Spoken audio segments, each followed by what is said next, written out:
Welcome to Book Summary Podcast, your gateway to personal transformation.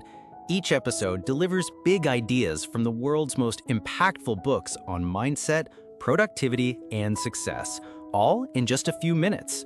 Ready to turn knowledge into action? Let's get started. Imagine for a moment two vastly different lives. Okay. On one side, you've got this brilliant technology executive, a certified genius, right? Yeah. His patents and Wi-Fi routers made him a fortune by his 20s. He sold multiple companies, lived this life of, extraordinary privilege and apparent success. Yeah. Yet, our sources tell us he ended up completely broke. His wealth just gone, squandered in a spiral of, erratic behavior. Wow. Now, let's flip that coin completely. Picture Ronald Reed, an American janitor and gas station attendant from rural Vermont.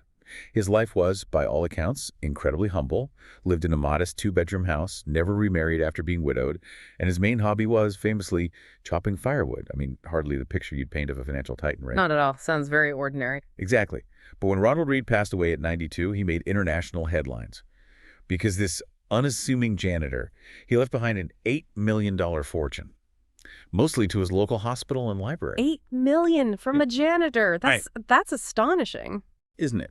Welcome back to the Deep Dive, everyone. This is where we take your sources. And today, we've got these truly eye-opening excerpts from The Psychology of Money by Morgan Housel. And we really dig in to unearth the most valuable, actionable insights. And the mission today is pretty fundamental, I think. It really is. We're exploring an idea that can genuinely transform how you think about your own finances, and honestly, everyone else's too. The concept that when it comes to money, no one's crazy. Yeah, what's fascinating here, right from the start, is that Housel's core premise, it just directly challenges this deeply ingrained assumption so many of us hold. We tend to believe financial success is primarily about intelligence, right? About having a high IQ or being like a math whiz or understanding complex market stuff. Right, being smart with money. Exactly. But Housel argues pretty forcefully that it actually has surprisingly little to do with how smart you are and a whole lot more to do with how you behave. And behavior, as we're about to uncover, is shaped by forces far beyond pure logic or even what we might consider traditional intelligence. So it's not just about the numbers on the page. Not at all. This deep dive is really going to illuminate why what looks like, madness or total irrationality to one person makes perfect, even profound sense to another based on their own world. And as we unpack this foundational idea, really getting into the deep roots of our financial behaviors, we'll naturally start to see how it connects to another crucial concept the author introduces, the intertwined nature of luck and risk. Ah, yes, the inseparable siblings, as he calls them. Exactly. It's a theme we're definitely going to explore in even greater detail in a future deep dive because its implications are just vast. But first, let's truly get into why, when it comes to money, no one's crazy. Okay, so let's really dig into this paradox. Housel starts the book, as we mentioned, illustrating this very point through those two incredible contrasting stories. Your natural assumption probably is that financial genius leads to immense wealth, right? Yeah. And ordinary jobs lead to, ordinary outcomes. Seems logical enough. But Housel's narrative just completely turns that expectation on its head. It really does. Let's dive a bit deeper into the story of that tech executive. His name isn't given, which is probably for the best, but his story is unforgettable. He truly was, by all accounts, a certified genius. Patented a key component in Wi-Fi routers in his 20s. I mean, just think about the foresight and intellect required for that back then. Absolutely cutting edge. And he sold multiple companies for substantial sums. He built a legitimate fortune. It wasn't like he just got lucky once. Yet, the book recounts this truly startling incident. He was seen throwing a brick of cash, literally a brick of cash, at a hotel manager over a disagreement about a $500 lamp. Wow. Yeah, apparently offering $5,000 and saying, "Don't ever insult me like that again." I mean, that's such a powerful image, isn't it? Yeah. Of unchecked ego, of emotional volatility, just running rampant. Totally out of control. And this erratic, emotionally charged behavior wasn't just a one-off incident. We learned that years later, despite all his intelligence and earlier success, he went completely broke. His story is the stark, almost unbelievable reminder that immense intelligence, even, extraordinary business acumen. It just doesn't guarantee financial stability if emotional control and basic good judgment are lacking. So his genius couldn't save him from himself, essentially. Precisely. His behavior trumped his brilliance. And then on the complete other side of that dramatic spectrum, we have Ronald Read, the man who just defied all expectations. The book paints him as this really unassuming figure, an American philanthropist, yes, eventually, but also a janitor, a gas station attendant from rural Vermont. Quite the contrast. Right. He was the first in his family to graduate high school, apparently hitchhiking to campus daily. His life was just, by all accounts, incredibly low-key, defined by quiet routine. He fixed cars at a gas station for 25 years, swept floors at JCPenney for 17 years, bought a modest $12,000 two-bedroom house at 38, and lived there for the rest of his life. Never remarried after being widowed at 50. Sounds like a very simple life. Extremely simple. A friend even recalled his main hobby was just chopping firewood. He was just Ronald Read, seemingly unremarkable, living this quiet existence. And that's what makes his outcome so profoundly surprising, isn't it? When Read died at 92, he genuinely made international headlines because, get this, out of nearly 3 million Americans who died that year, fewer than 4,000 had a net worth over $8 million. That's a tiny fraction. A minuscule fraction. And Ronald Read, the janitor, was one of them. He left $2 million to his stepkids and over $6 million to his local hospital and library. I mean, people who knew him were truly baffled. How on earth did he do it? So what was the secret? Some hidden genius. Not at all. His secret wasn't complex financial wizardry. It wasn't about timing the market perfectly or picking some obscure hot stocks. He simply saved what little he could. And remember, his income was very modest and invested it consistently in blue chip stocks. Shares of large, well-established, financially sound companies known for their reliability. The boring stuff, some might say. Pretty much the boring stuff. And then he just waited. For decades on end, just letting those tiny savings compound grow on themselves into more than $8 million. It really highlights the contrast, doesn't it? Housel mentions Richard Fuscone, a Harvard-educated Merrill Lynch executive praised for his business savvy and sound judgment, who retired super early in his 40s but eventually lost his massive homes to foreclosure. Wow, the exact opposite trajectory. Exactly. Red was incredibly patient. Fuscone, it seems, got greedy, took on too much debt, and that difference in behavior alone just completely eclipsed their vast gap in education and financial experience. So what's the core takeaway here for us, for the listeners? This isn't just about two extreme, isolated anecdotes, right? It highlights a central message from Housel. Doing well with money has remarkably little to do with how smart you are, and a whole lot to do with how you behave. It really challenges that deep-seated belief, doesn't it? That intelligence is the key. Totally. A certified genius losing emotional control can be a complete financial disaster. While ordinary folks, maybe with no formal financial education, not a single finance degree between them, they can become incredibly wealthy through just a handful of behavioral skills. Things like patience, consistency, living below their means. Skills that have absolutely nothing to do with formal intelligence or academic prowess. Exactly. It's not about mastering complex formulas or algorithms. It's profoundly about the execution, the human element. It's about what you actually do with the money you have, day in, day out, for years. Right. And this naturally raises a really important question. If behavior is so critical, why do we see such seemingly crazy financial choices all the time? Why would someone so smart, so capable like that tech exec self-destruct financially, while someone so seemingly ordinary like Ronald Read flourishes? Yeah, what drives these divergent paths? Well, the simple yet kind of profound answer the author argues for is that our individual behaviors aren't random. They're not just quirks. They're deeply rooted in our unique personal experiences. They make perfect sense to the individual, even if they appear completely irrational or, crazy to an outsider looking in. Hashtag the uniqueness of our financial education. Okay, here's where it gets really, really interesting for me. Our sources stress this idea that everyone has their own unique experience with how the world works. This is the absolute bedrock, the foundation of this whole no one's crazy principle. It's fundamental. We don't approach financial decisions as, blank slates, purely rational actors.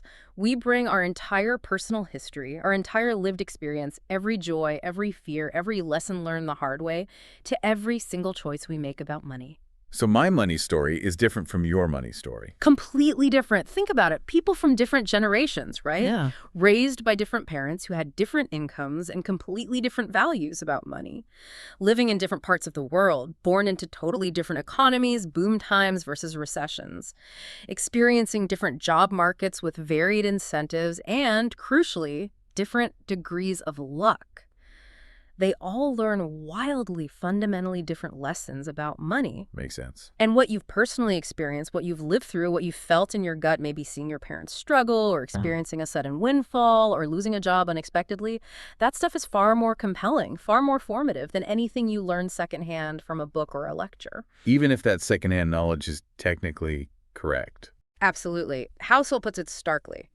Your personal experiences, even if they represent maybe only 0.0000001% of what's actually happened in the world, they make up maybe 80% of how you think the world works. It's the inescapable lens through which you filter every single piece of financial information you encounter. And the author gives some really powerful, stark illustrations of this. Consider these fundamental differences and just imagine how they would irrevocably shape someone's entire financial worldview. Okay. Like someone who grew up in extreme poverty. Their perception of risk and reward is going to be fundamentally different than, say, the child of a wealthy investment banker, right? Their understanding of what constitutes enough money or what feels like genuine safety would be completely alien to each other. They're operating from vastly different baseline realities. Totally different mental frameworks. Or a person who lived through periods of high inflation, say in 1960s or 70s America, where prices literally tripled during their impressionable teens and 20s. They remember the gas lines. They remember their paychecks shrinking in real terms, that relentless, grinding erosion of purchasing power. What a visceral memory. Exactly. It's an emotional, visceral experience that a person who grew up with stable prices, like maybe someone born in 1990, simply never had. How could they fully grasp that deep-seated fear of inflation eroding everything? You can explain it, but they haven't felt it. They haven't felt that anxiety yet. Or think about the stockbroker who lost everything, or watched families lose everything during the Great Depression. Their understanding of market risk, of volatility, of the potential for utter collapse is profoundly different than, say, a tech worker basking in the late 1990s dot-com boom. That tech worker might see the market as this endless growth machine, almost a guaranteed path to riches. Two completely opposite experiences of the same market, just at different times. And even geographically, an Australian who hasn't experienced a recession in like 30 years has a worldview that no American really has, given how much more frequent economic downturns have been in the U.S. These differences in how people have experienced money firsthand, they aren't small nuances. They create completely divergent mental models. And Housel gives that great example comparing people born in 1970 versus 1950. For someone born in 1970, the S&P 500, that main U.S. stock market index, increased almost tenfold, adjusted for inflation, during their really formative teens and 20s. Wow, tenfold. Yeah. So think about the psychological impact of that. That group grew up seeing the stock market as this incredibly reliable engine of wealth creation. But for someone born just 20 years earlier, in 1950, the market went literally nowhere, flatline, during those same impressionable years. So one group sees stocks always go up, the other sees stocks are risky and go nowhere. Exactly. Two equally smart groups, technically exposed to the same market over their lives, but with completely different emotional and practical market views based purely on when they experienced it. So this is really the crux of it, isn't it? This is the crux. It means that equally smart people, people with the same data, the same news feeds, can profoundly disagree about fundamental things. How recessions happen, how you should invest, what financial goals to prioritize, even how much risk is acceptable. And it's not about who's smarter or who has better information. Not fundamentally. It's because we've all had different lives, shaped by equally persuasive, equally personal experiences. What seems absolutely crazy to you, what appears completely irrational based on your life, might make perfect logical sense to me because my life has taught me entirely different lessons about how money works, how the world works. There's that powerful, almost chilling example Housel uses from the Great Depression. Yep. The historian Frederick Lewis Allen wrote that the Depression marked millions of Americans inwardly for the rest of their lives. It left this indelible scar, this deep-seated fear and caution. A whole generation shaped by trauma. Exactly. But then you have John F. Kennedy, running for president decades later. When asked about his memories of the Depression, he famously remarked, quite honestly, "I have no first-hand knowledge of the Depression, My family had one of the great fortunes of the world, and it was worth more than ever then. We had bigger houses, more servants, we traveled more. A completely different reality. Totally. He said, about the only thing that I saw directly was when my father hired some extra gardeners just to give them a job so they could eat. I really did not learn about the Depression until I read about it at Harvard. And that just illustrates such a crucial point. No amount of studying, no amount of academic open-mindedness can truly replicate the emotional power of fear, uncertainty, or profound loss that comes from lived experience. You can't study your way into feeling that kind of fear. You really can't. Those who live through something like the Depression carry emotional scars, as Housel calls them, that fundamentally alter their perspective. They see the world through a completely different lens than someone who merely reads about it in a textbook.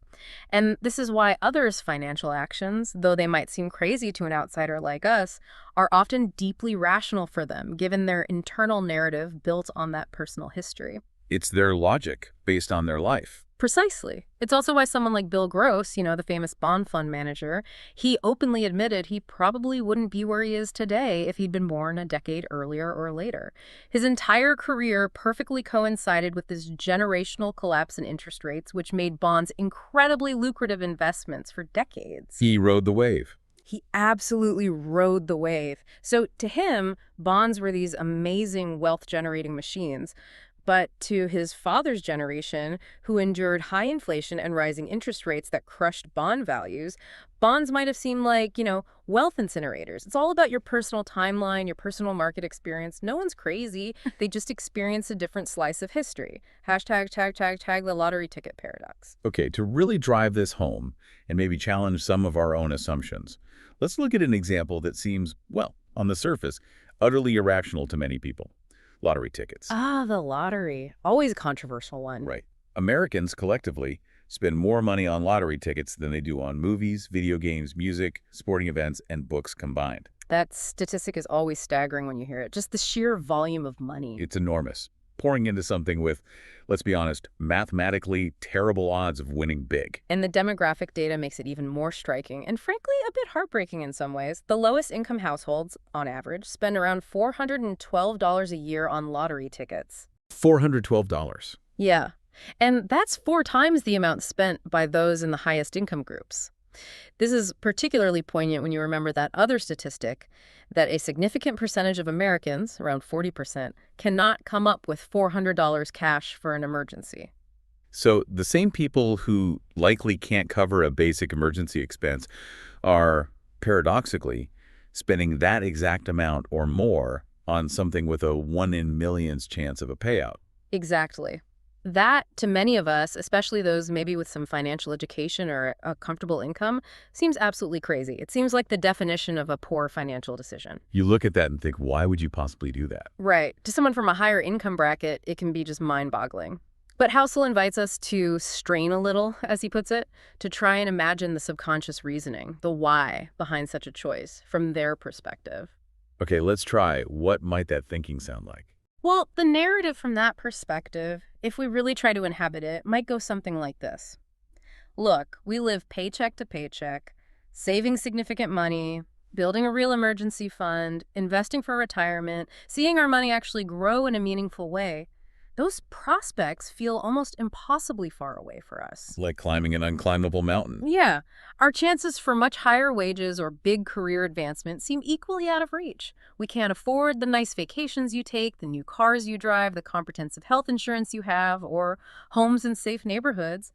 Much of the good stuff in life that you people who read finance books either have now or have a pretty good chance of getting eventually, we simply don't see a path to. So, for us, buying a lottery ticket, it isn't just about the minuscule chance of winning the jackpot. It's the only time in our lives, maybe all week, that we get to hold a tangible dream, even just for a few days, of getting all that good stuff that you already have and probably take for granted.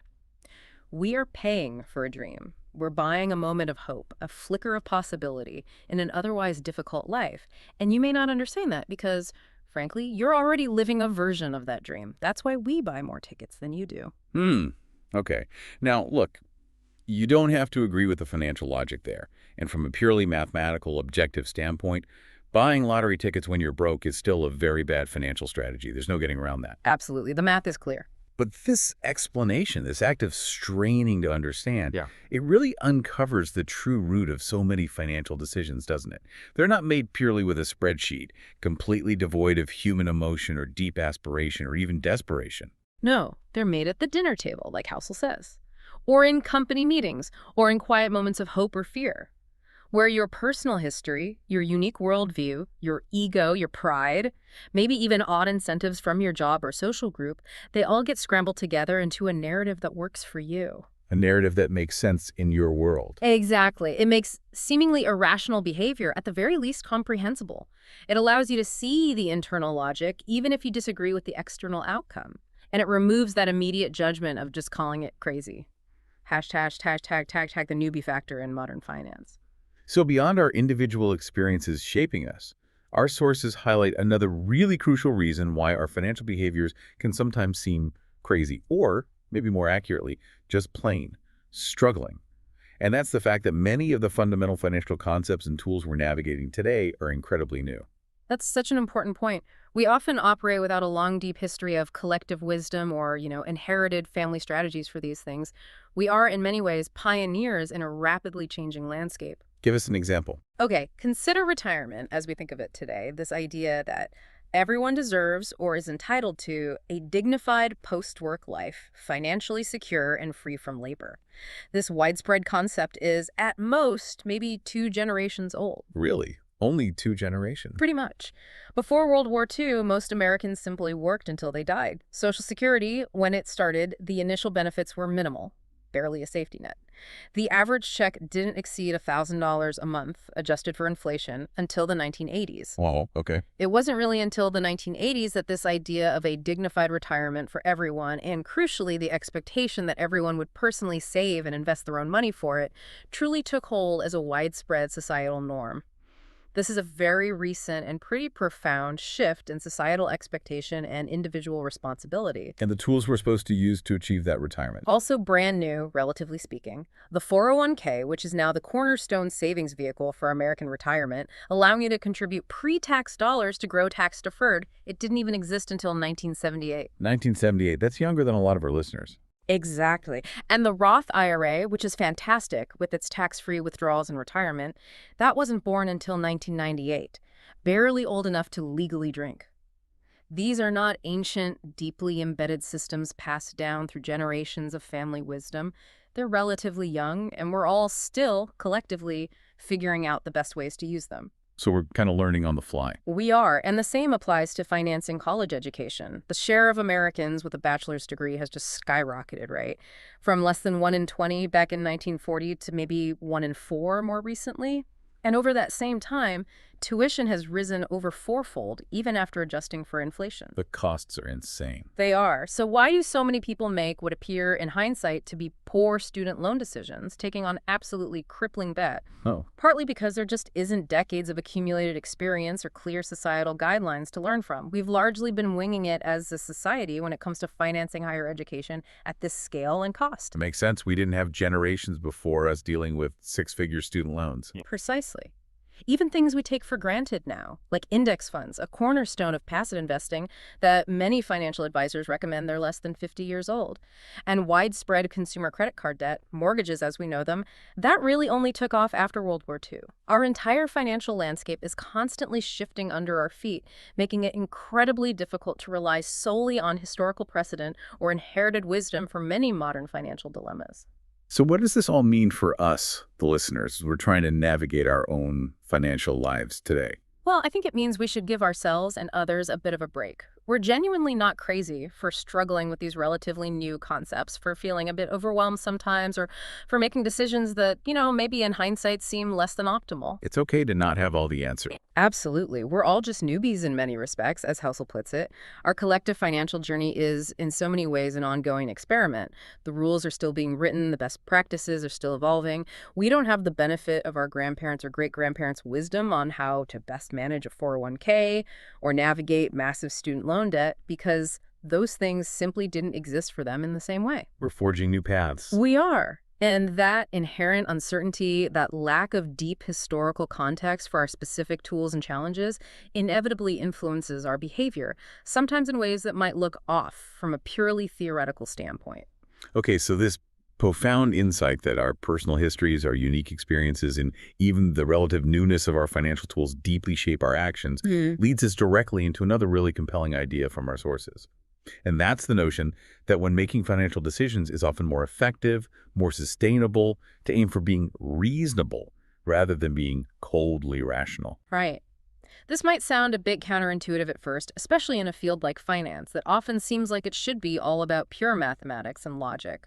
But it connects directly back to why people do what they do, and more importantly, what they can actually stick with over time. So reasonable is better than perfectly logical.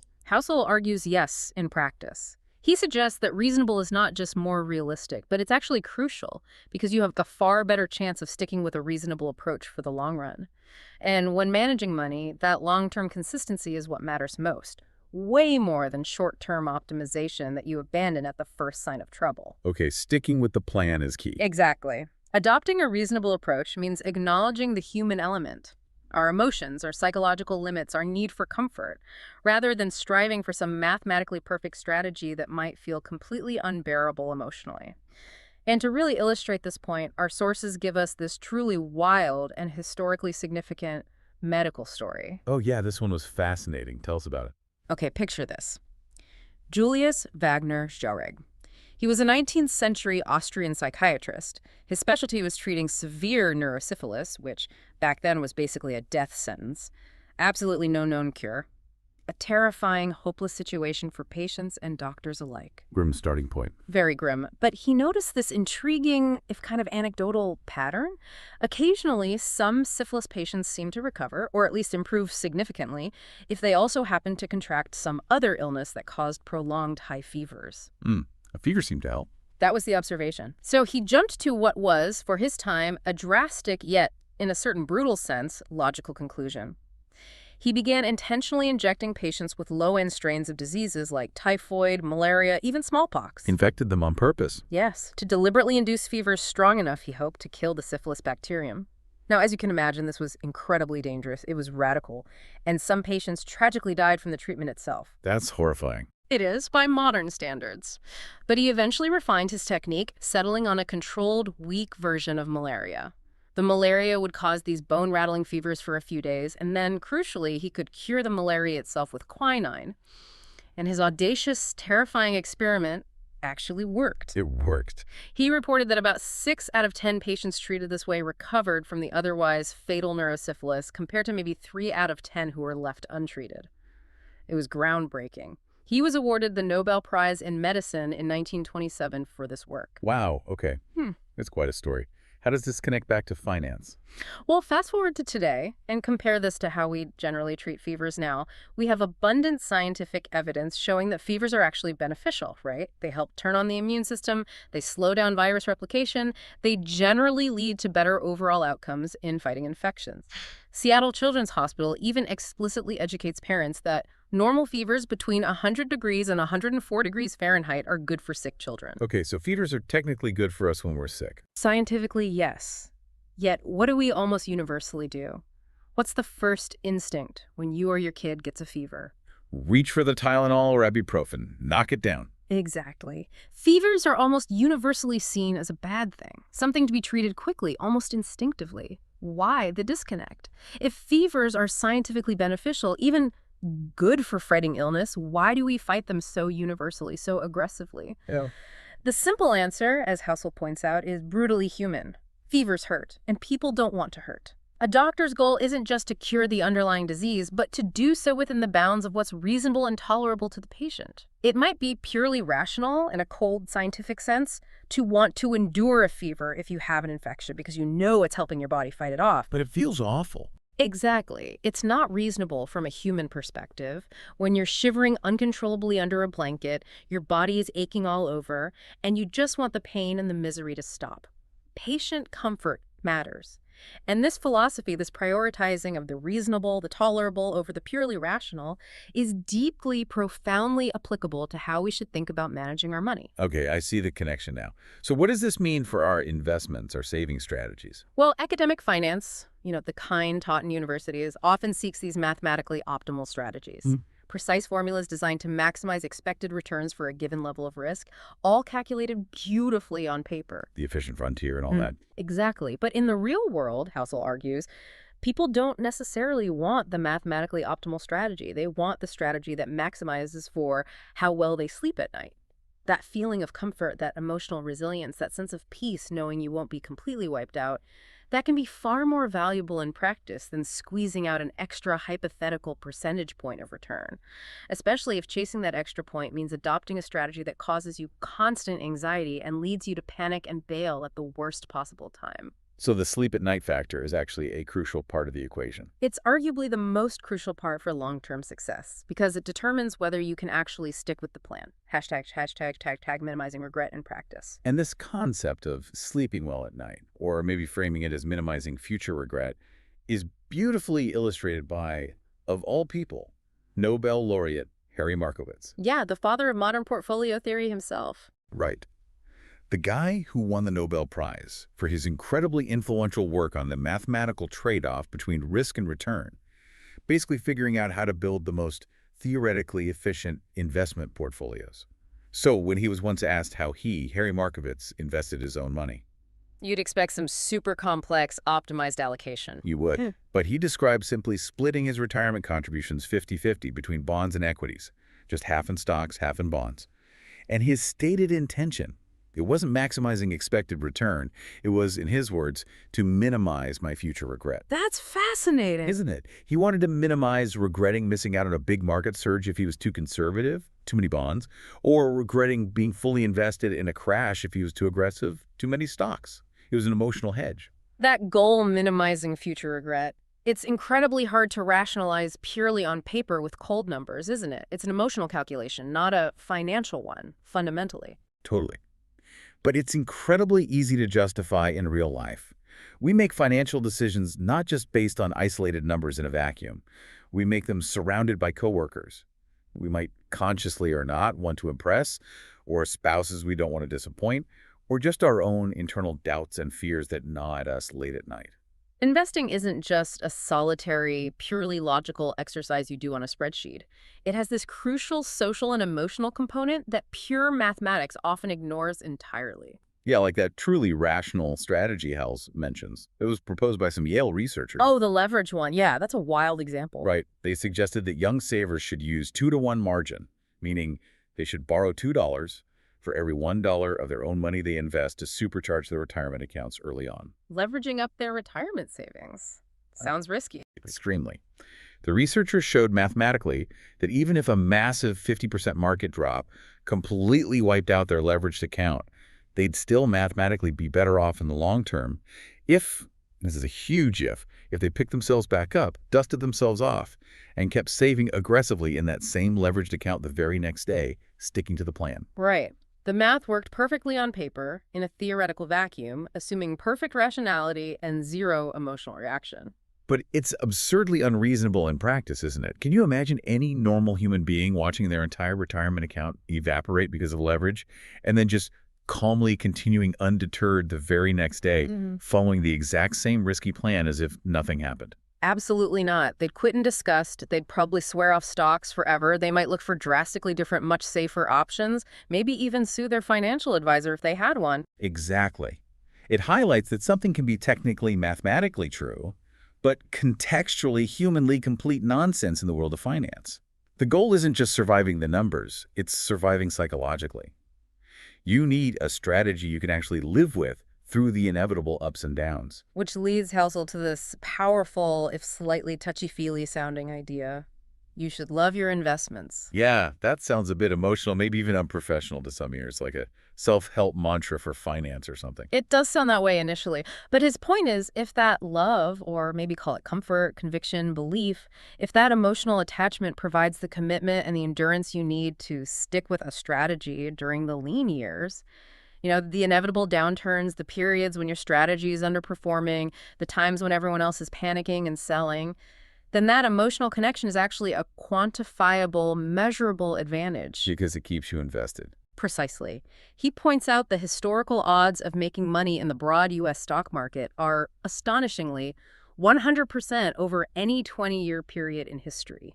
So anything that keeps you in the game for the long haul, anything that prevents you from panicking and selling at the bottom, anything that helps you maintain your conviction and keep investing through thick and thin, has a profound, almost incalculable advantage over time. Okay, so loving your strategy helps you stick with it, and sticking with it is paramount. Makes sense. And this principle of prioritizing the reasonable over the purely rational helps explain other seemingly irrational financial behaviors too. Take home bias, for example, the tendency for people to heavily invest in companies from their own country. Yeah, most financial theory says you should diversify globally. Right. From a purely rational diversification standpoint, concentrating your investments geographically isn't optimal. You miss out on global growth opportunities and increase country-specific risk.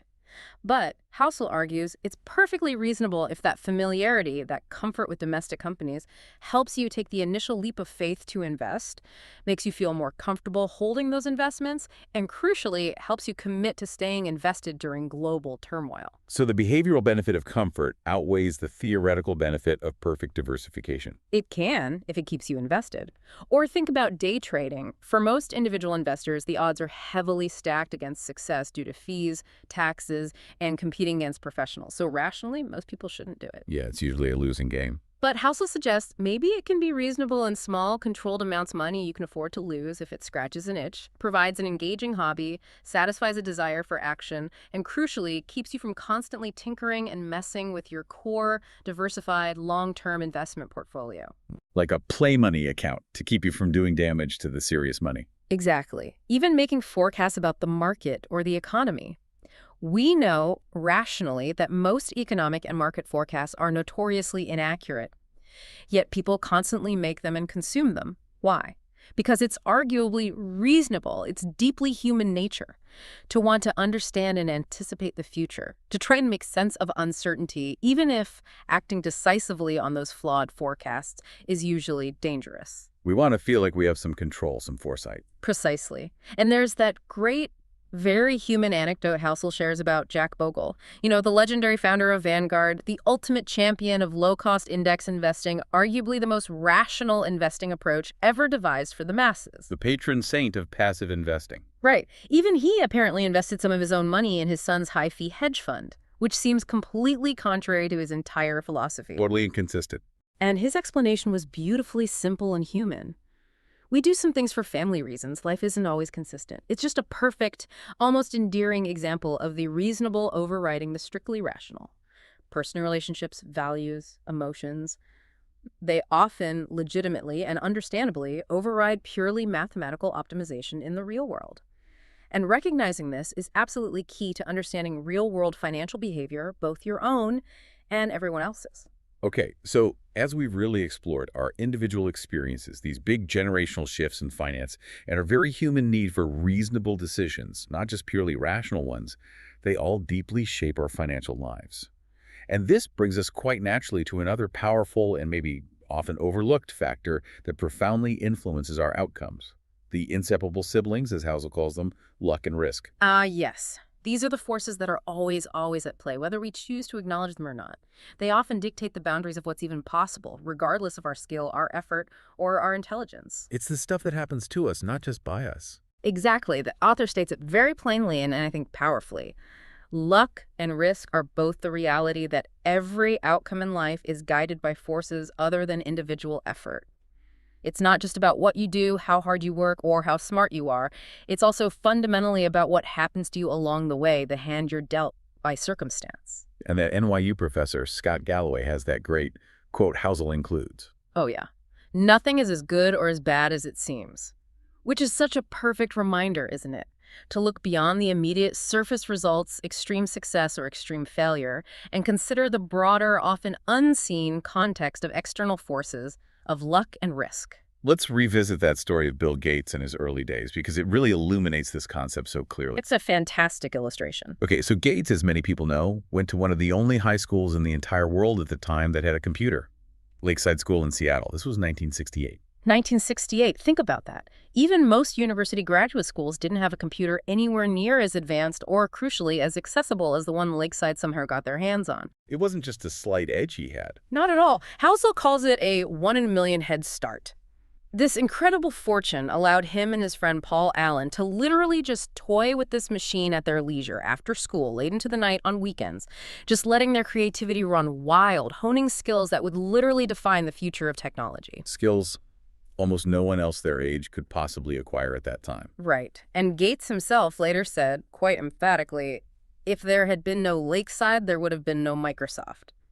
His extraordinary intelligence, his relentless hard work, his visionary thinking, these are all absolutely undeniable parts of the story. But so is this incredible, almost statistically impossible stroke of good luck. Being in the right place at the exact right, incredibly rare time. Precisely. Now, for the truly stark and honestly quite poignant contrast, Bill Gates had a very close friend back then, Kent Evans.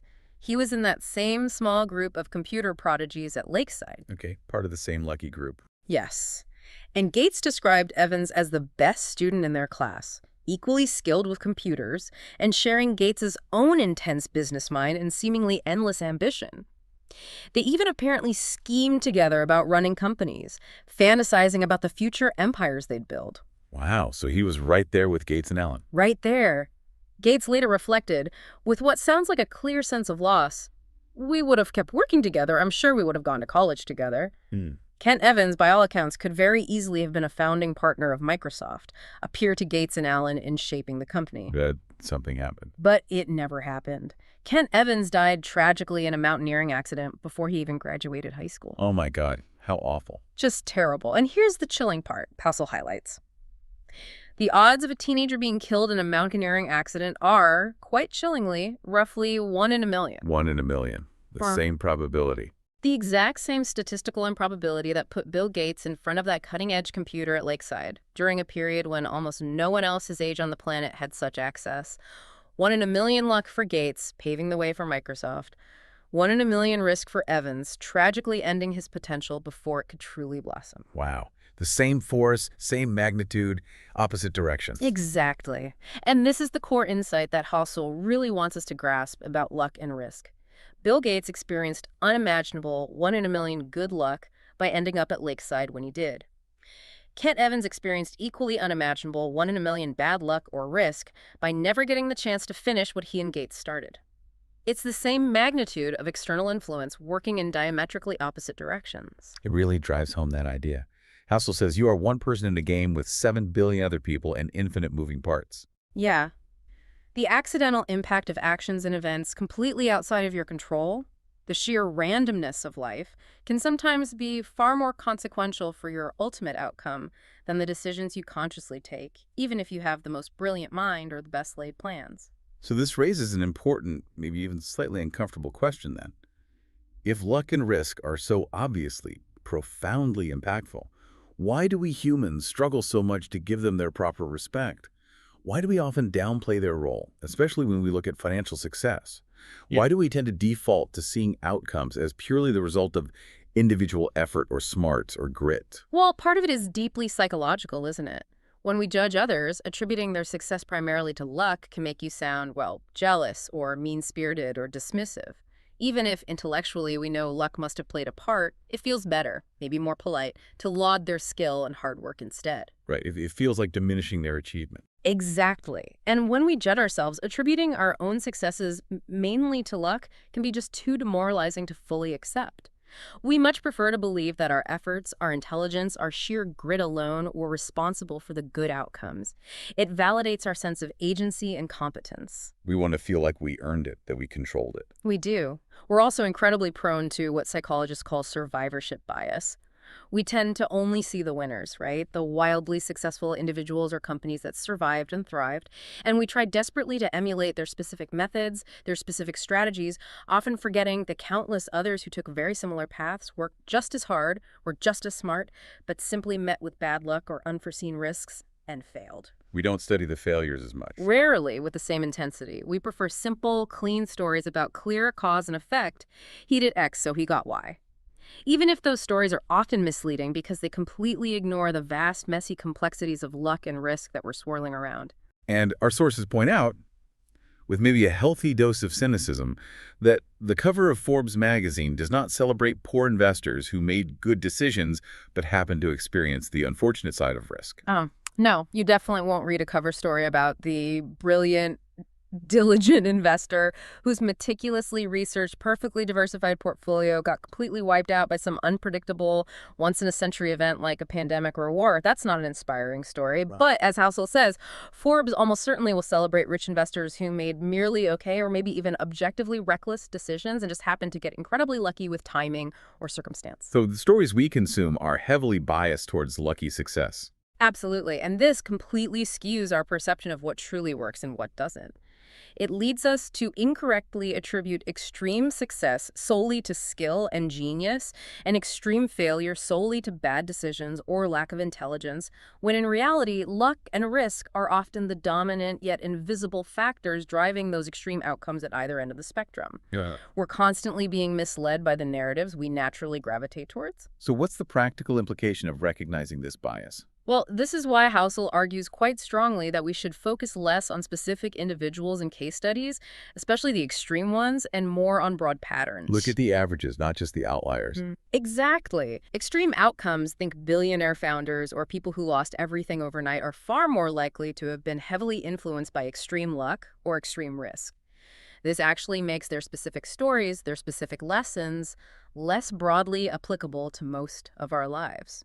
We can't reliably replicate someone else's luck, so studying only the extremely fortunate might not provide truly actionable takeaways for our own more ordinary financial journeys. It's often better to study the average, consistent successes, the people who got wealthy slowly through repeatable behaviors. And that legendary investor, Warren Buffett, had that great quote Housel uses. Yes. Success is a lousy teacher. It seduces smart people into thinking they can't lose. That's so true, isn't it? When things are going extremely well, when the market's just booming and your investments are flying high, it's incredibly easy to feel invincible, to believe your own brilliance is the sole driver, and to completely forget the role of external forces, like, a rising tide lifting all boats or just plain good fortune. Success makes us overconfident and blinds us to risk. But Housel points out the opposite is also profoundly true and often much more painful. Failure can also be a lousy teacher. How so? Well, failure can make smart people think their decisions were absolutely terrible, that they completely messed up, when sometimes they simply faced the unforgiving realities of risk. Maybe they made a perfectly reasonable decision based on the information available, but then an unexpected, low-probability negative event occurred. Bad luck struck. So you beat yourself up for something that wasn't really your fault. Exactly. It's incredibly hard, maybe impossible sometimes, to objectively pick apart precisely how much of a negative outcome was due to a genuinely bad decision versus just a random, unpredictable roll of the dice.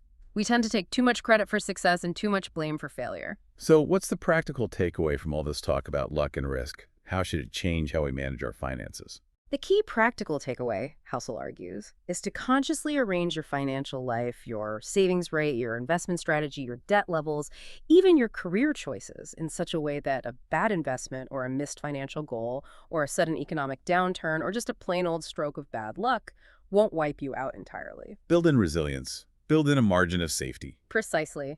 You need enough room for error to allow you to keep playing the game, to stay in the game long enough through the inevitable setbacks until the odds, hopefully, eventually fall in your favor. It really reinforces that core idea from Scott Galloway. Nothing is as good or as bad as it seems. There's always more to the story, always more contributing factors, especially luck and risk, than meets the immediate eye. Having humility about that is crucial. #outtrips. Wow. Okay, today we've taken a really deep dive into this profound, maybe even liberating idea from Morgan Housel that no one's crazy when it comes to money. We've seen how our unique life experiences everything from the generational scars of the Great Depression to the surprisingly recent rise of things like the 401k fundamentally shape our financial worldview. Yeah, in ways that often appear crazy or irrational to others, but are perfectly reasonable, maybe even deeply logical from within our own personal context. And we explored why aiming for reasonable often triumphs over striving for coldly rational in the messy, unpredictable, very human-centered world of money.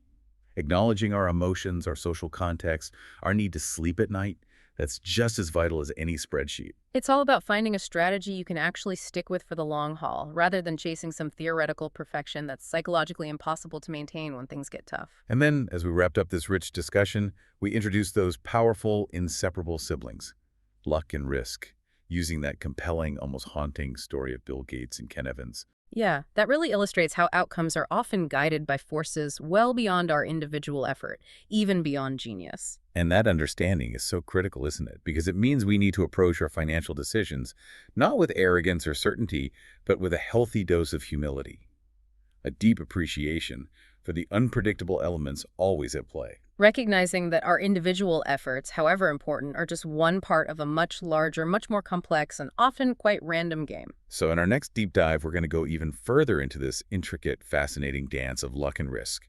We'll explore its hidden influences on how we judge wealth, how we perceive success and failure, and what it truly means to build a genuinely resilient financial life in a world that's just full of constant surprises. It's a crucial topic. Get ready to challenge even more of your assumptions about what drives financial outcomes. Absolutely. And maybe to leave you with something truly provocative to ponder until then, consider that famous Sherlock Holmes observation. The world is full of obvious things which nobody, by any chance, ever observes. How many of the obvious financial truths you hold dear right now, the ones you take completely for granted as universal laws, how many of those are actually just a reflection of your own unique, limited experiences, your specific generation, your personal accidental exposure to luck and risk along the way? Rather than being truly universal truths. Exactly. And what profound insights, what potentially transformative understanding might you gain if you dared to look beyond those personal lenses and really tried to see the bigger picture? Something to think about. Thanks for tuning in to the Book Summary Podcast. If you found value in today's episode, hit that like button, subscribe for more summaries, and share it with someone who's ready to grow. Want deeper insights, exclusive book notes, and reading tips? Join our free newsletter. The link's in the description. And don't forget, if you'd like to read the full book, our affiliate link is right below. It helps support the channel and keeps the summaries coming. Until next time, keep reading, keep growing.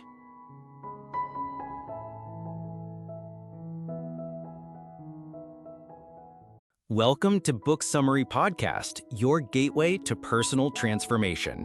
Each episode delivers big ideas from the world's most impactful books on mindset, productivity, and success, all in just a few minutes. Ready to turn knowledge into action? Let's get started. We often think of financial success as a straightforward equation, don't we? Yeah, usually. It's usually presented as something like intelligence plus relentless effort equals wealth. Right, the standard formula we're all taught. But what if that equation, the way we usually understand it, is fundamentally incomplete? What if it's missing some incredibly powerful, yet often invisible variables, things that actually dictate far more of our financial journeys than we maybe like to admit? Indeed. I think many of us look at the titans of industry, the people who seem to achieve monumental success through sheer will and intellect. Or conversely, we observe people facing persistent financial struggles, and we draw very quick conclusions. Oh, definitely. Snap judgments. About their capabilities, maybe their choices, or even their inherent worth.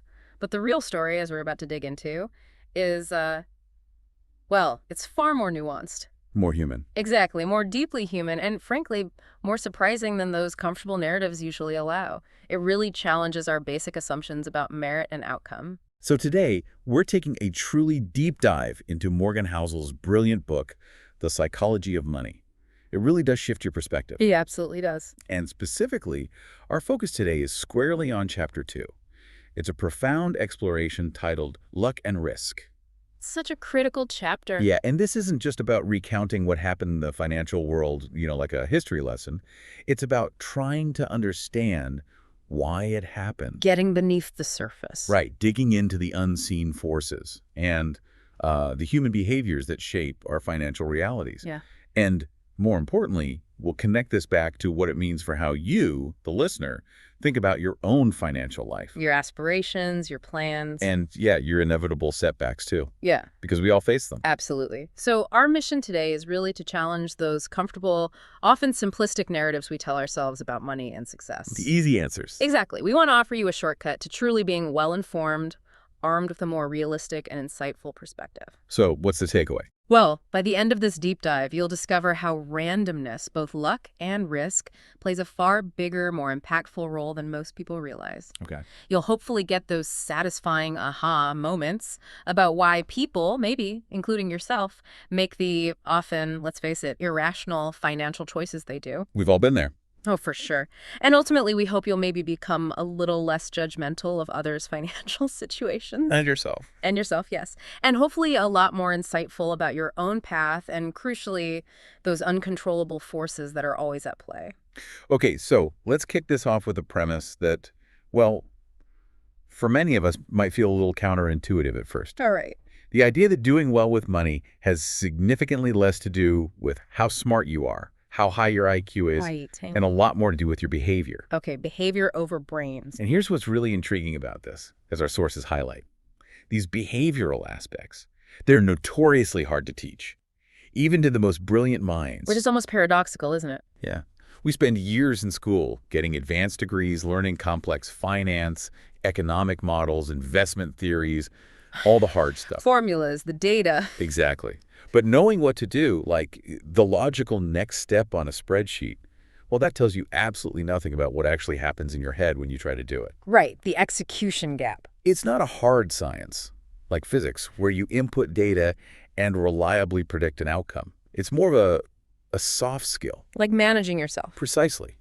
Mastering yourself, emotional regulation, understanding human nature, which are often far more complex and definitely more influential than any algorithm. It's true. We might intellectually grasp something like the power of compounding. Sure, the math is simple. But the behavioral discipline needed to actually let it work for decades, resisting the urge to constantly check prices or chase the latest hot trend or just panic when things dip. Or get greedy when things soar. Or get greedy, exactly. That's where the real enduring challenge lies. It's all behavior. It really is. And that's precisely it. Consider this striking anecdote from our sources. It's about a technology executive. Okay. Someone who, on paper, was an undeniable genius. I mean, in his 20s, he designed patented technology, started several wildly successful companies. Wow, young start. Yeah, even credited with a key component in Wi-Fi routers. So, by any conventional metric, a certified intellectual powerhouse. Astonishing financial success early on. A dream scenario, right? Totally. But this executive was known to frequent a high-end hotel in LA, and he'd often flash literal bricks of cash. Seriously, bricks. Yeah, like reveling in his perceived untouchability. So one evening, an incident.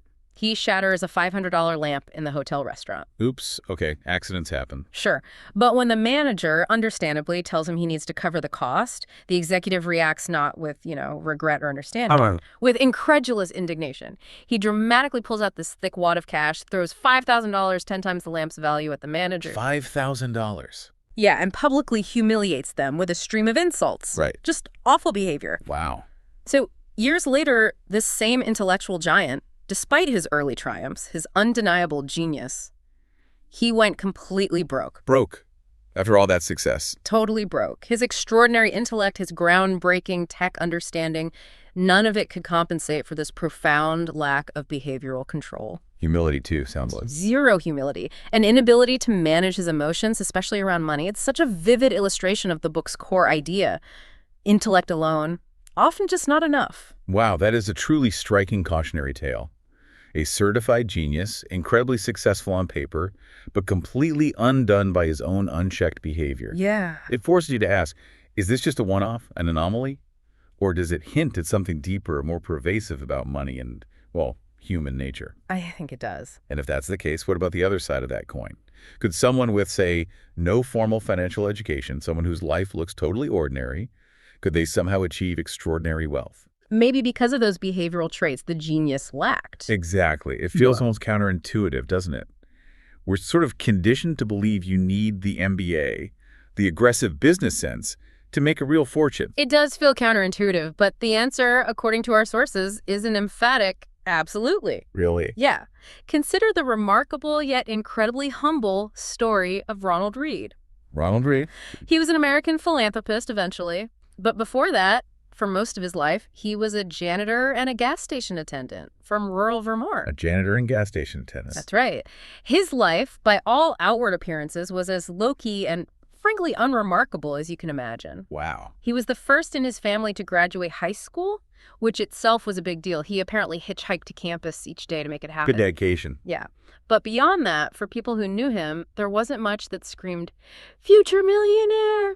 So what did he do? Well, Read spent 25 years fixing cars at a gas station, then another 17 years sweeping floors at a JCPenney. Long career, steady work. Very steady.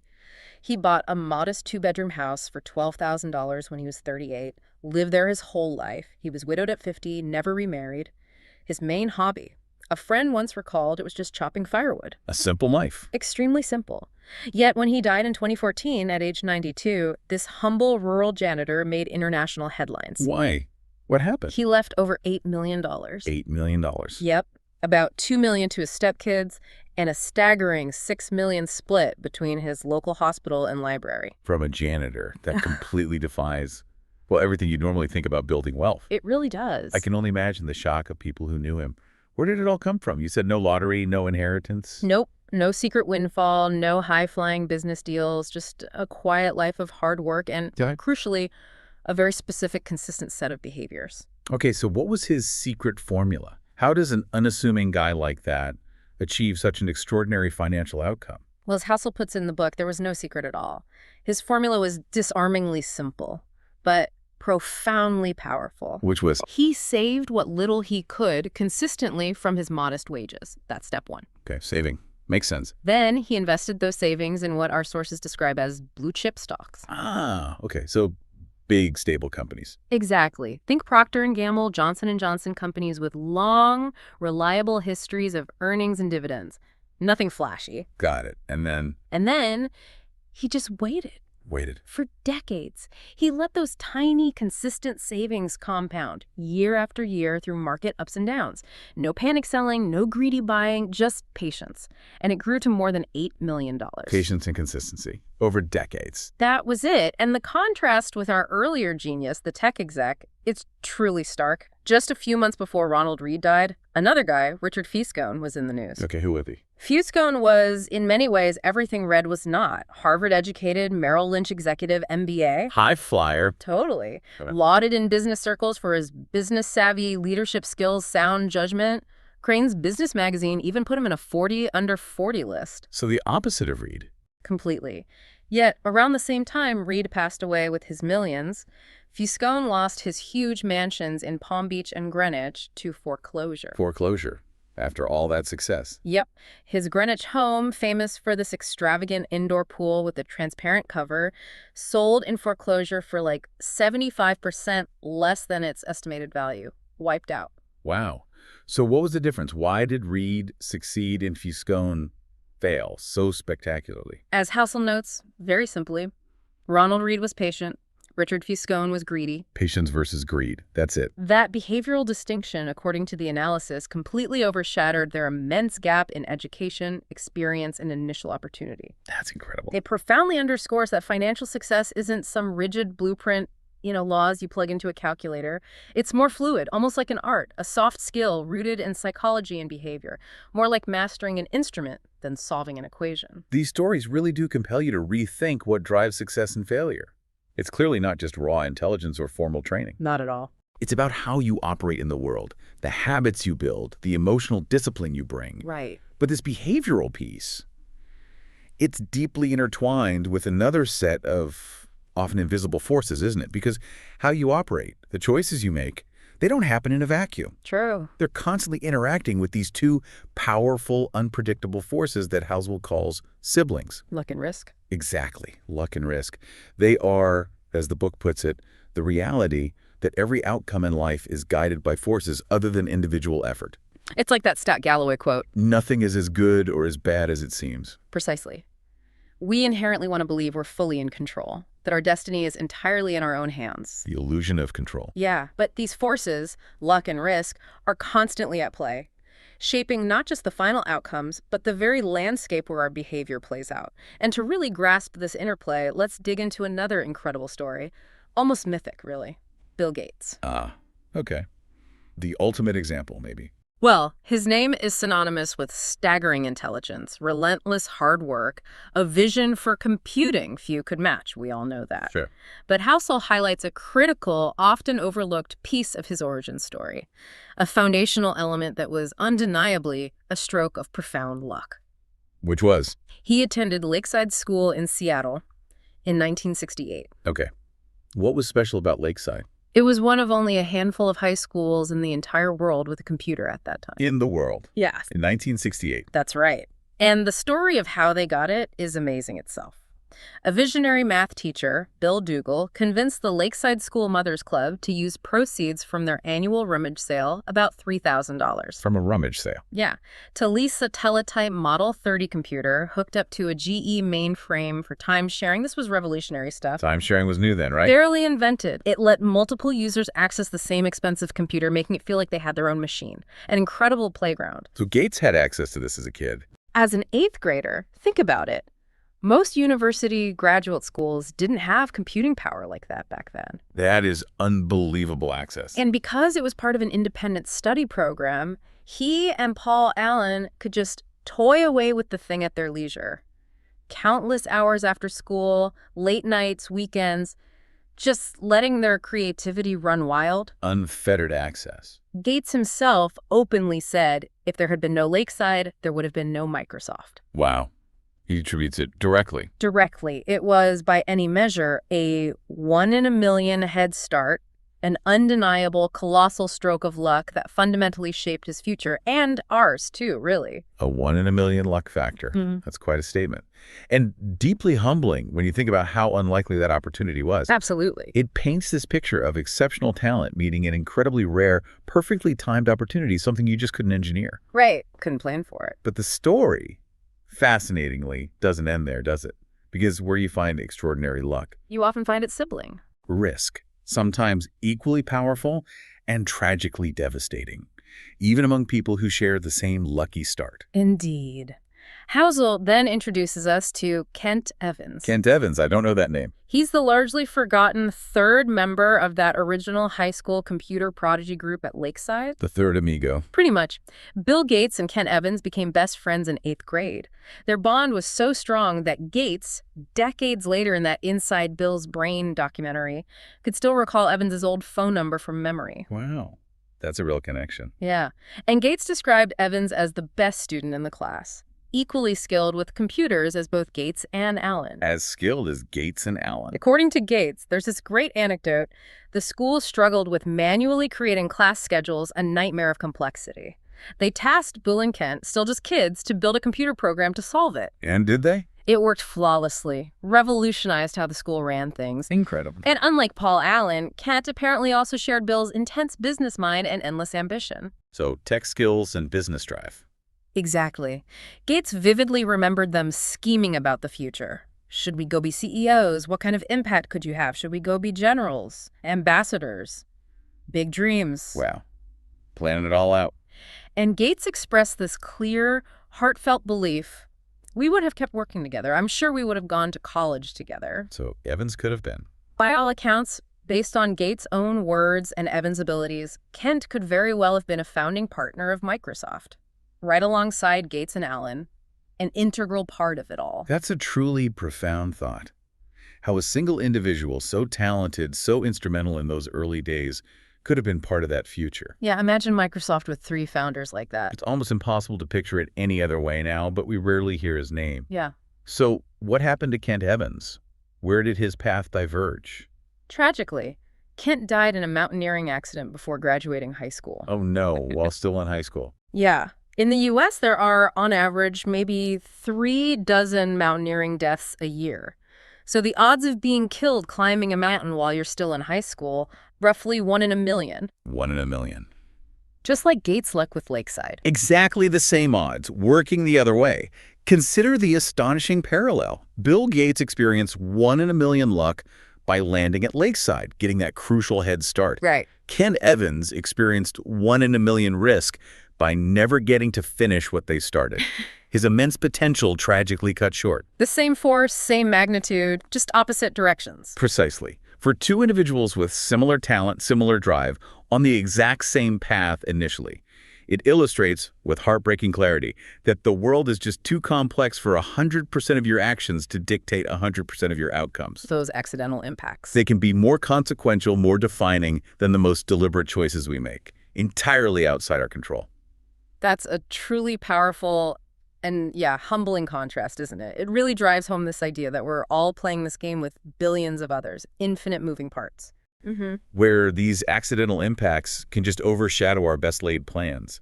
It makes you wonder how many Kent Evanses are out there. Whose stories we'll never know. Yeah, whose potential was huge, but just snuffed out by some random twist of fate. And equally, how many Bill Gates has benefited from some random twist, that 1 in a million opportunity. Just the flip side of the same cosmic coin. And yet, despite how central luck and risk clearly are in these dramatic examples, it's fascinating how much we consistently overlook them. We really do. In our narratives of success and failure, as Housel observes, there's a strong psychological barrier. Why is that? Well, think about it. Attributing someone else's success primarily to luck often makes you seem jealous, maybe even mean-spirited. Right, especially in a culture that worships individual effort. Exactly. Meritocracy. Nobody wants to look like they're diminishing someone's hard work, even if we know, intellectually, luck played a part. Okay, that makes sense for judging others. Yeah. What about ourselves? On the flip side, judging yourself. Attributing your own success mainly to luck, that can feel deeply demoralizing. Yeah, it takes the shine off. It diminishes your sense of hard-earned achievement, makes it feel less significant, less earned. So it's a real psychological hurdle, makes it tough to be objective about our own journey and others. It's just much more satisfying, more flattering to believe our success is all down to our own brilliance and effort. Okay, here's where it gets really interesting, I think, and quite illuminating about us humans.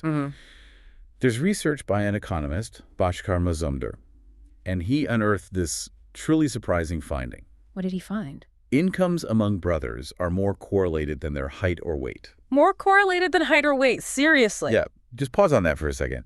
If you are rich and tall, your brother is statistically more likely to also be rich than he is to be tall. Wow, okay, so that points to... It powerfully suggests that these deeply embedded, often inherited factors, things like the quality of your schooling, your social network, the doors open for you, family values, the economic environment you're born into. Your starting point. Exactly. All heavily linked to your parents' socioeconomic status, your upbringing, things largely outside your control. Right. Yet, Housel points out, if you found two wealthy brothers, they'd almost certainly not have that finding applies to them. They'd say, no, we worked hard for this. Precisely.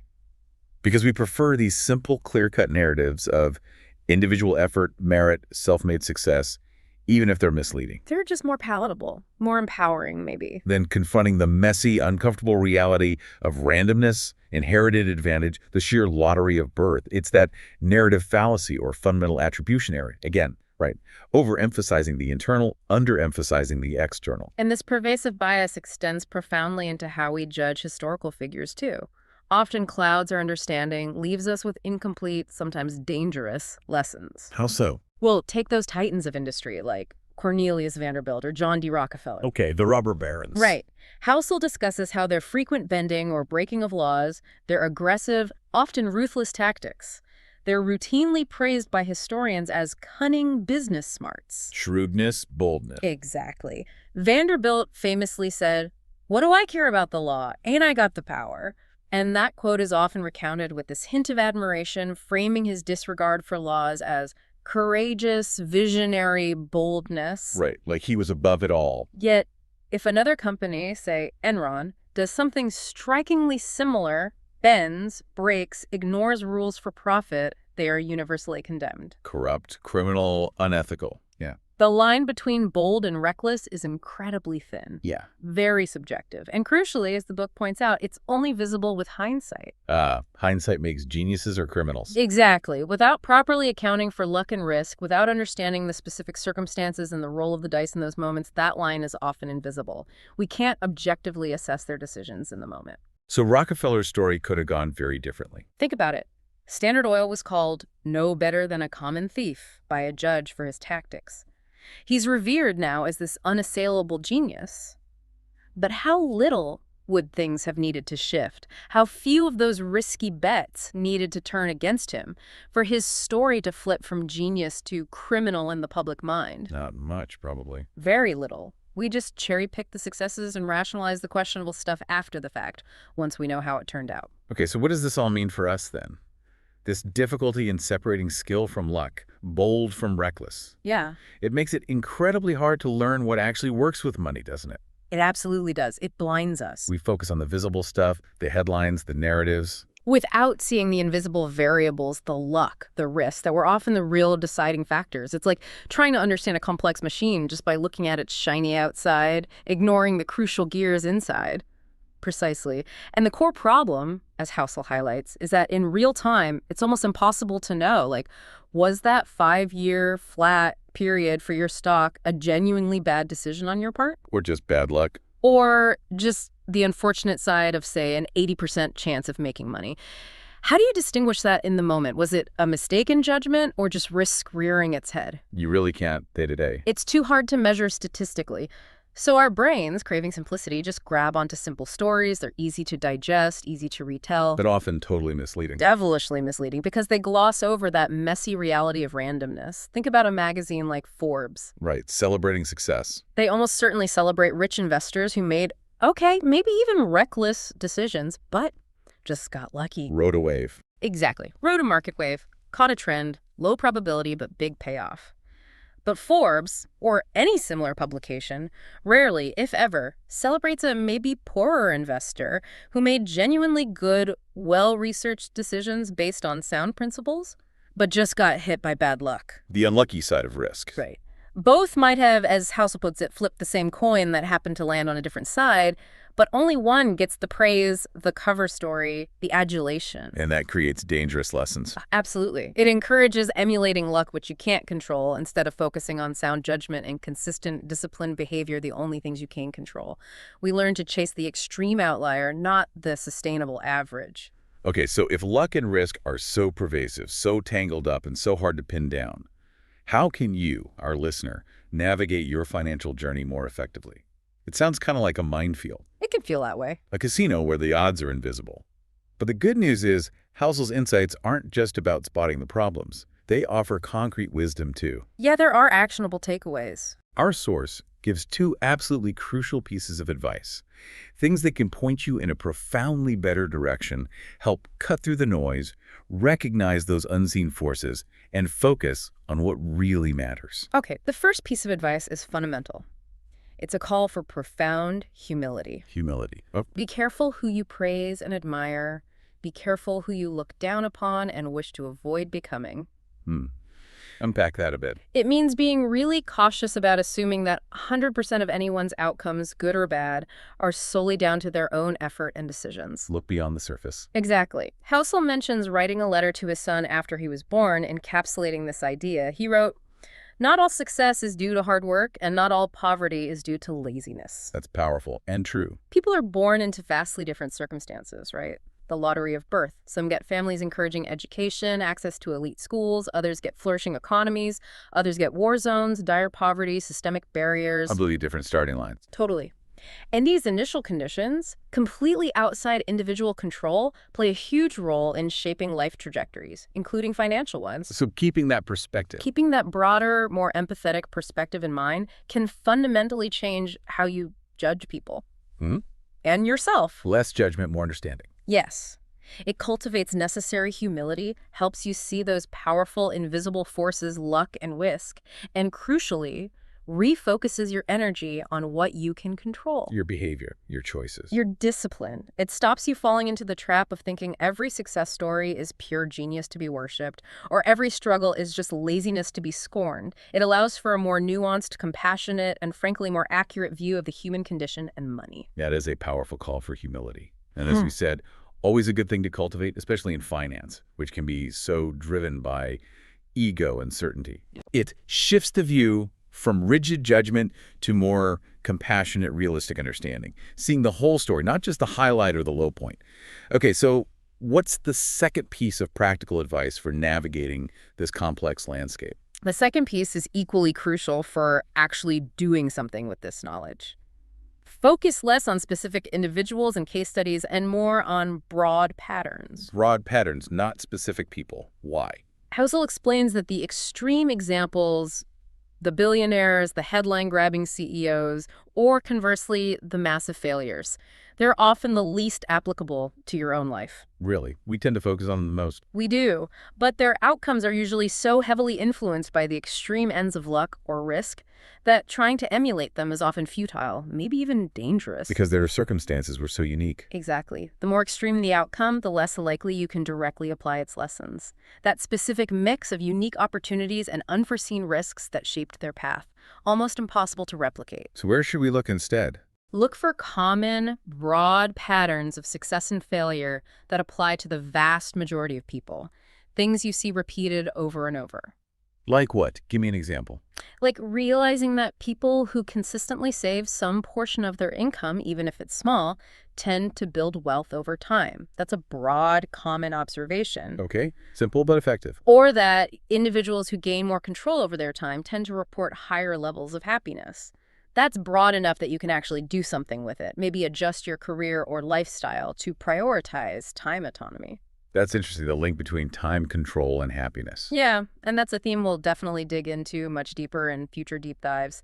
It's about finding those universal general principles that are broadly applicable. Not trying to replicate the unrepeatable outlier. Precisely. Embrace the average, reliable approach over the seductive but often misleading extreme case study. That's such practical and wise advice for filtering information, especially today with social media and everything. It's overwhelming. Yeah, it's so easy to get lost admiring those extreme success stories on magazine covers, right?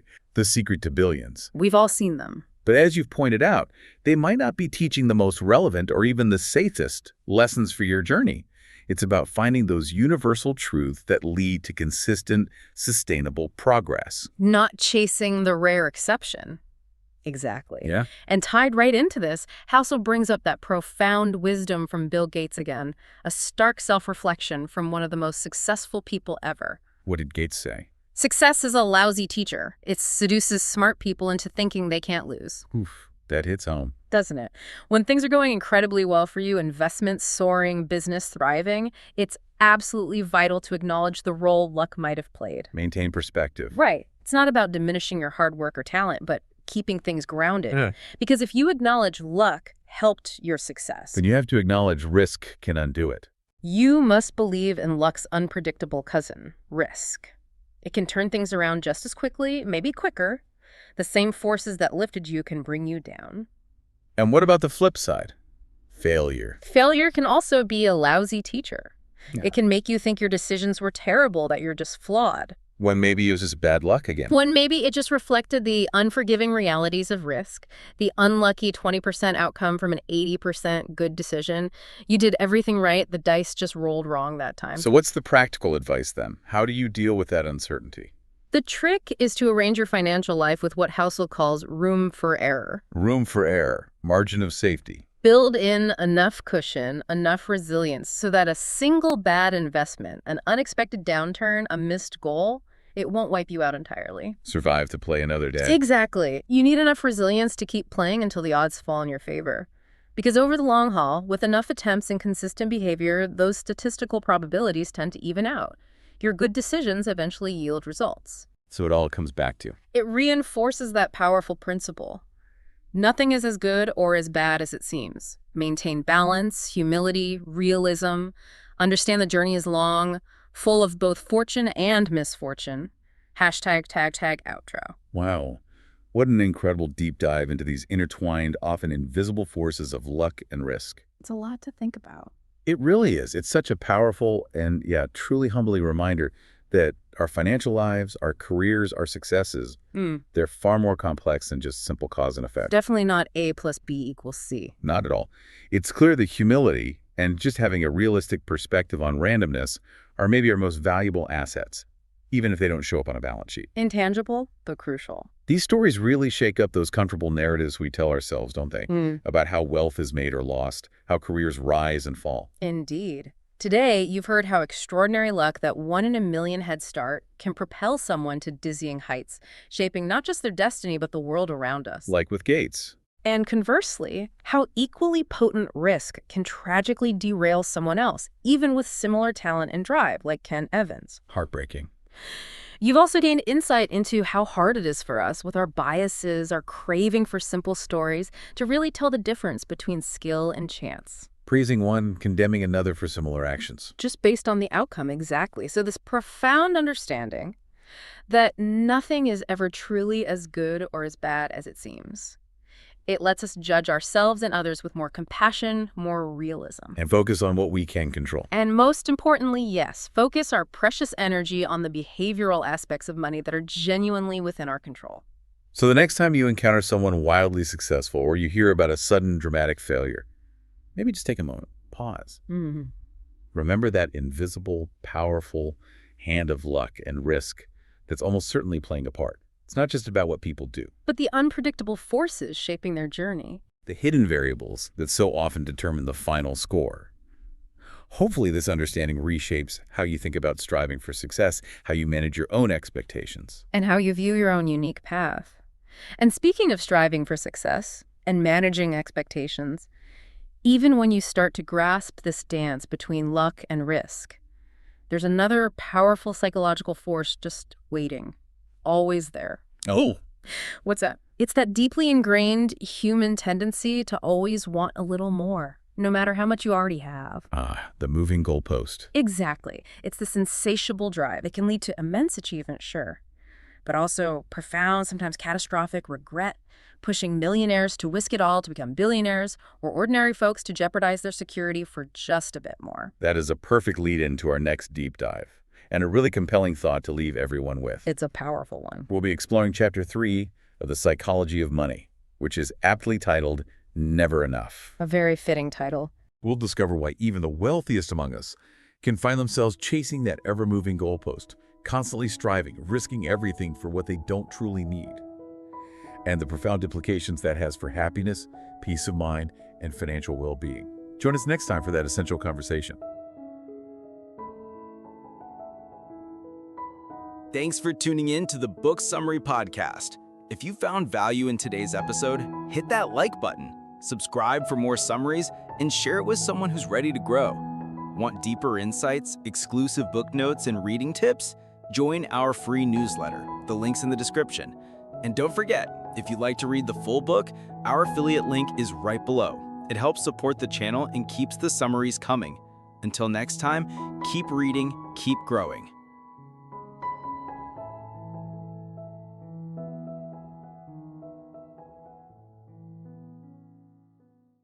Welcome to Book Summary Podcast, your gateway to personal transformation. Each episode delivers big ideas from the world's most impactful books on mindset, productivity, and success, all in just a few minutes. Ready to turn knowledge into action? Let's get started. Welcome back to the deep dive. I am really thrilled to have you joining us again as we get into some fascinating stuff about money, how we think about it, how we earn it, and how we live with it. Today, we're cracking open Chapter 3 from our source material. It's got this really provocative title, Never Enough. And believe me, it's going to make you think, maybe challenge some of your basic ideas about wealth and, well, happiness. Okay, let's unpack this. We're diving deep into something that feels, almost like a contradiction.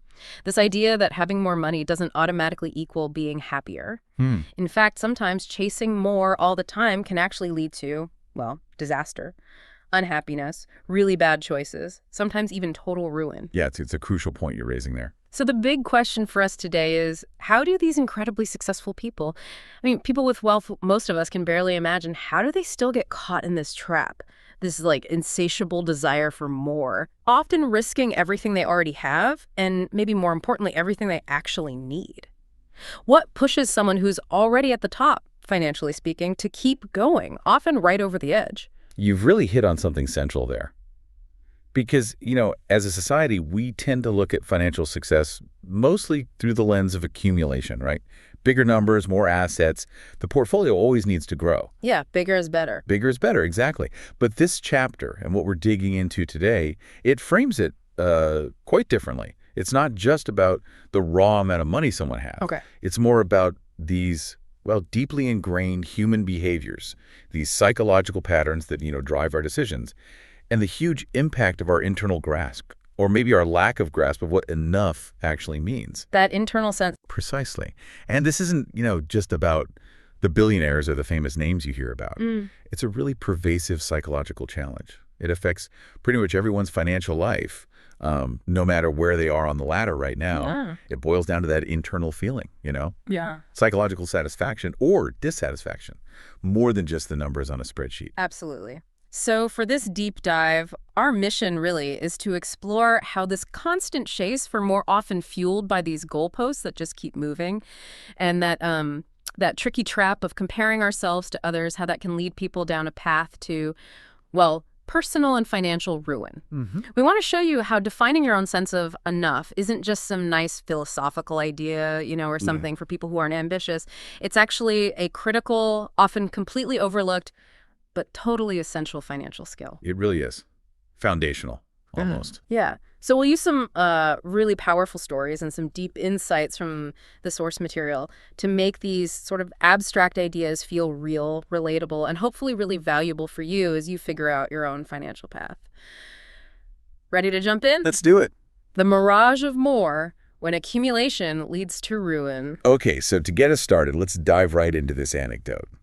It just perfectly, almost painfully captures the core tension we're talking about today. Yeah, this one's a classic. Right. So picture this.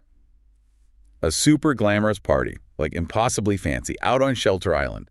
It's packed with the financial elite billionaires, big shot investors, all mingling, talking deals. High flyers. Exactly. And amidst all this, you've got the writer Kurt Vonnegut talking with his friend Joseph Heller, the author of Catch-22. A literary legend. Totally. Oh. So Vonnegut points out to Heller, maybe a little wistfully, that their host is this big hedge fund manager, one of those guys managing huge sums for wealthy clients, making crazy returns. Right, playing in a different league financially. He'd made more money in one single day than Heller had earned from his incredibly famous book, Catch-22, over its entire lifetime.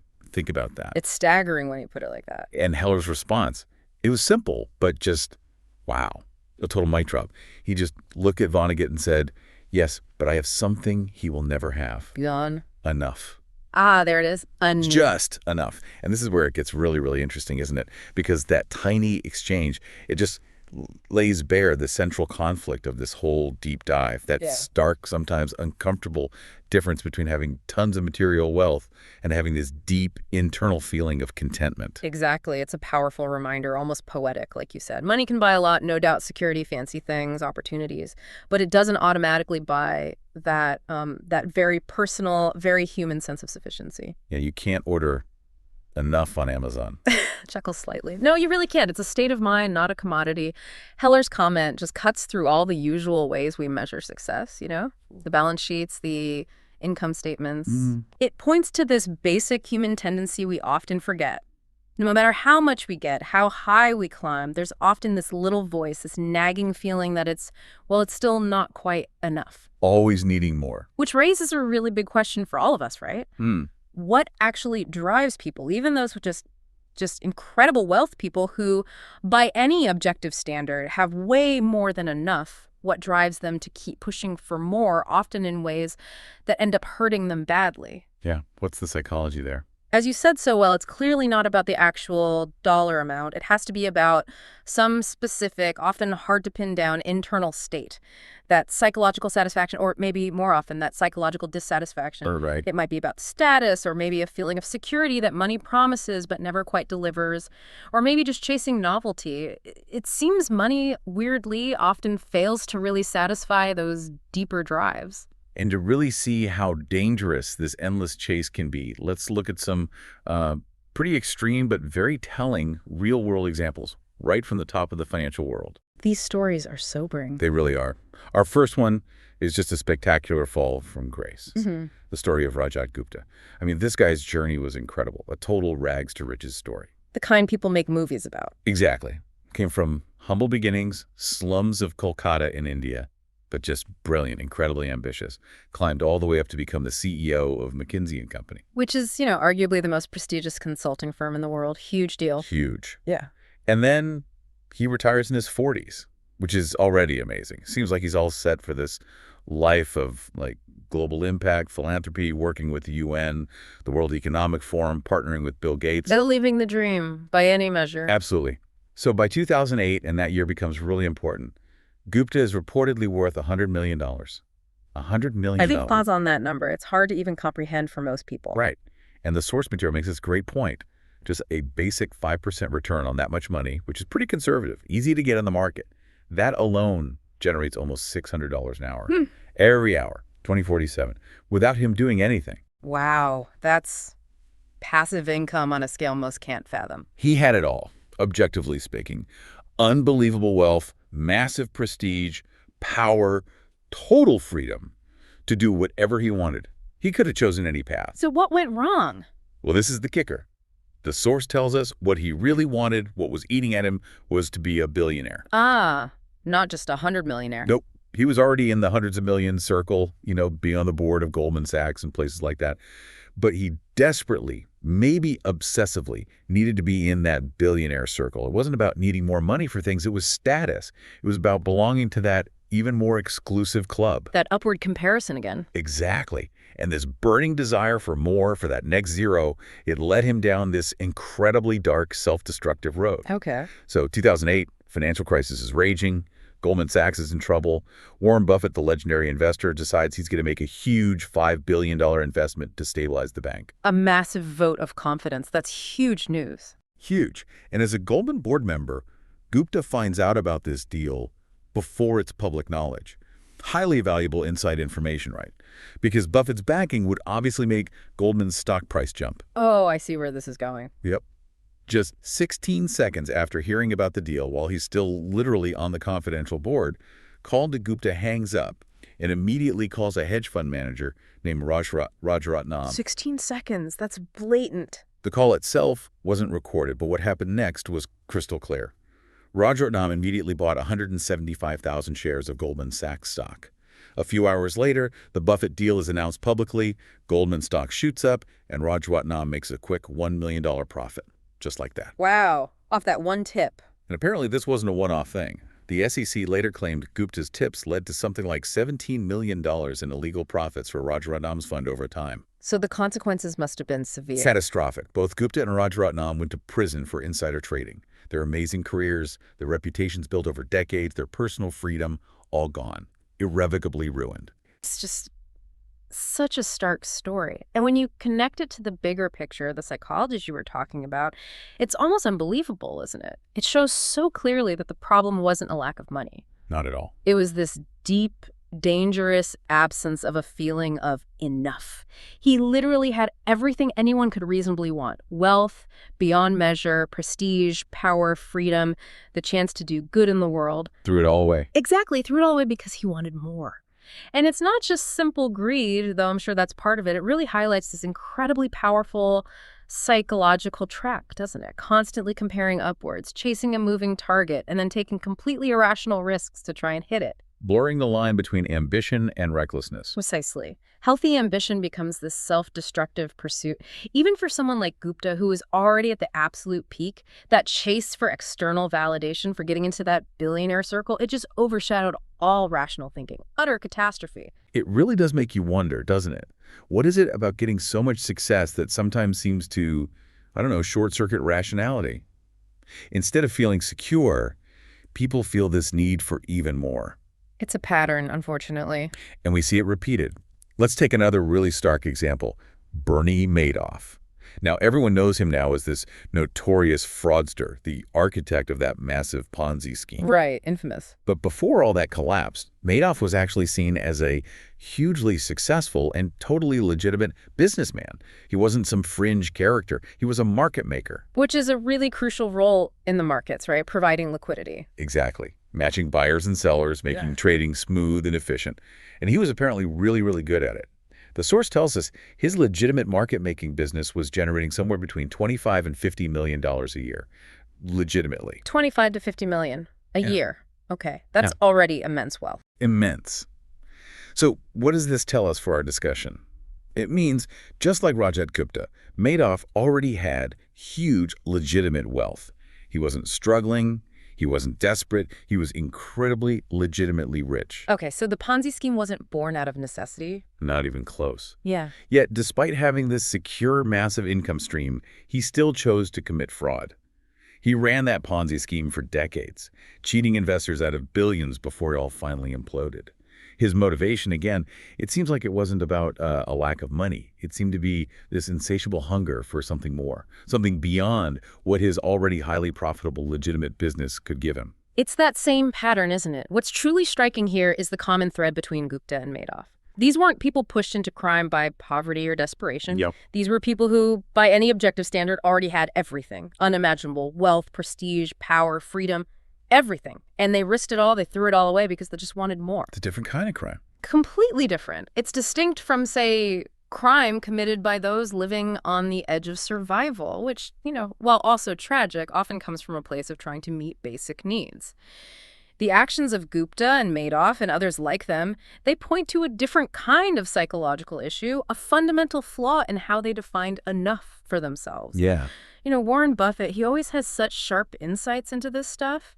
He famously talked about this very issue when the hedge fund long-term capital management collapsed back in the late 90s. LTCM, another spectacular blow-up. Exactly. And that, friend, remember, was staffed by literal geniuses, Nobel Prize winners, traders who were personally worth tens, even hundreds of millions. Already rich beyond belief. Right. Yet they risked everything chasing even more profit, and they lost it all, spectacularly, in the middle of a booming economy, no less. So what was Buffett's take? Buffett said, and this is such a great quote, "To make money they didn't have and didn't need, they risked what they did have and did need. And that's foolish. It is just plain foolish." Wow, plain foolish. He went on, "If you risk something that is important to you for something that is unimportant to you, it just does not make any sense." That cuts right to the heart of it. It really does. It perfectly captures the core insight here. There's just no rational reason, no logical argument for risking the things you have and truly need, like your reputation, your freedom, your family security,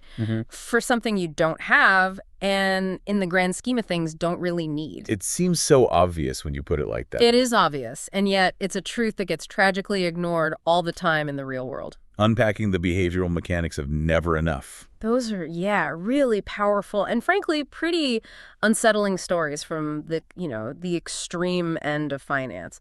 But like we said, this isn't just about billionaires messing up. No, absolutely not. This never enough feeling, the psychological mechanics behind it, they apply to all of us. It doesn't matter what your bank balance looks like, whether it's getting a small raise or a big bonus, buying a slightly nicer car, or stretching for a bigger house.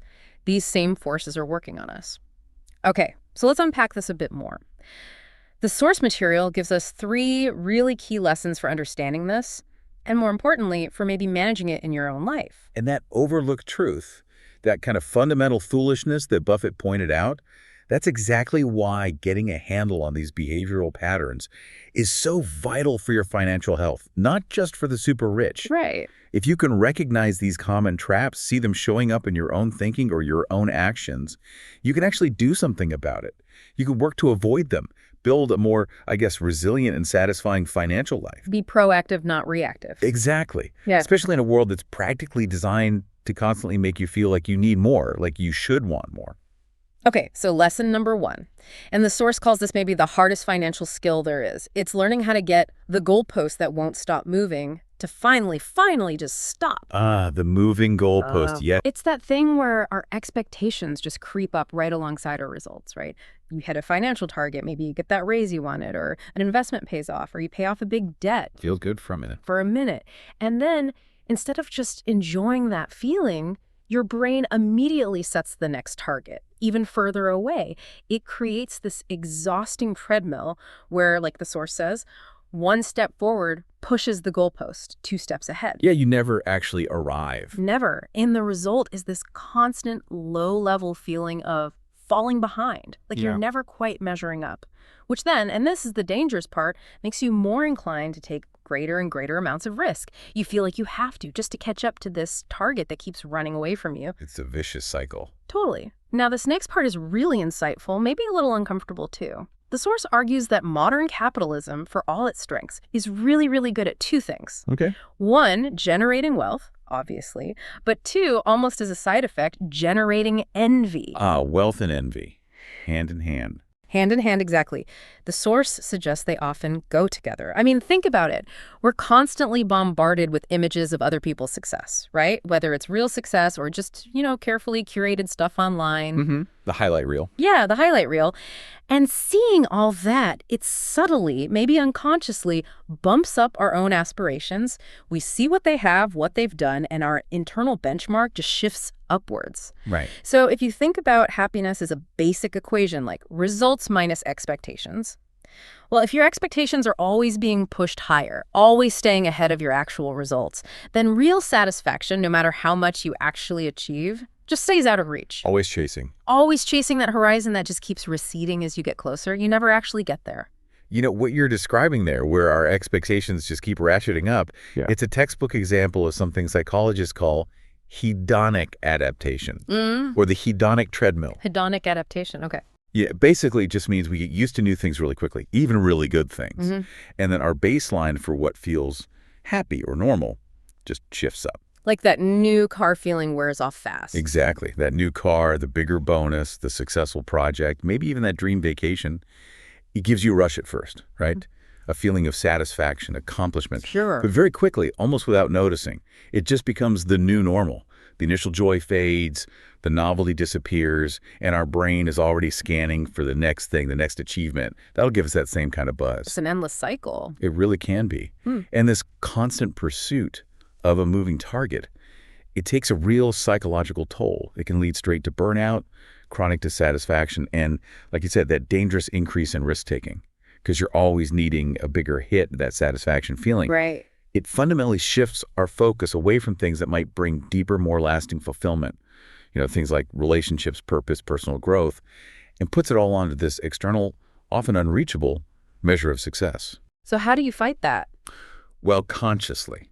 It involves things like actively practicing gratitude, finding joy in what you do have right now, and deliberately setting benchmarks for success that aren't just about money. It's about developing an internal compass for your desires, deciding what truly matters to you based on your values, not just seeking approval or letting what other people have define what you think you should want. Shifting from what should I want to what do I actually value? Precisely. It's a conscious choice.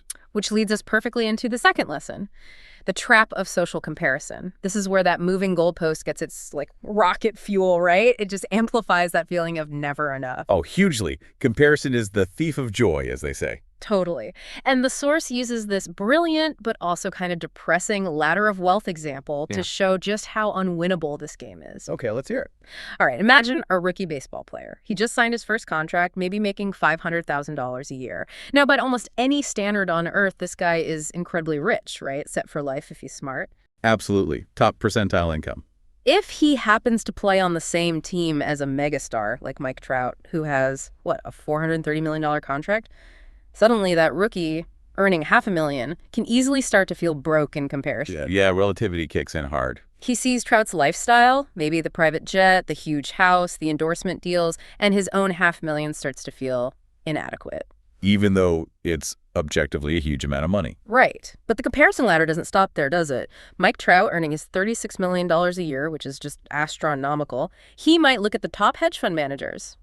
The source mentions some who earned $340 million in 1 year back in 2018. Okay, now we're in truly rarefied air. And maybe Trout thinks, hey, I work hard. My talent is unique. Why aren't I making that kind of money? Yeah. And then those hedge fund managers, who are they comparing themselves to? There's always someone higher. Always. Maybe they're looking at the absolute top 5 managers who pulled in over $770 million that same year. Or maybe they look up at Warren Buffett, whose wealth grew by $3.5 billion in 2018. Or Jeff Bezos, whose net worth jumped by $24 billion that year. $24 billion. Which, get this, works out to more money per hour than our rich rookie baseball player made in his entire year. That puts in perspective. Wow. The point is, and this is so crucial for you, the listener, to really internalize, the ceiling of social comparison is so high that virtually no one will ever hit it. There's always someone with more. It is plain and simple a battle that can never be won. It's an unwinnable game by design. So what's the takeaway for us? The source uses this really memorable casino analogy to hammer it home.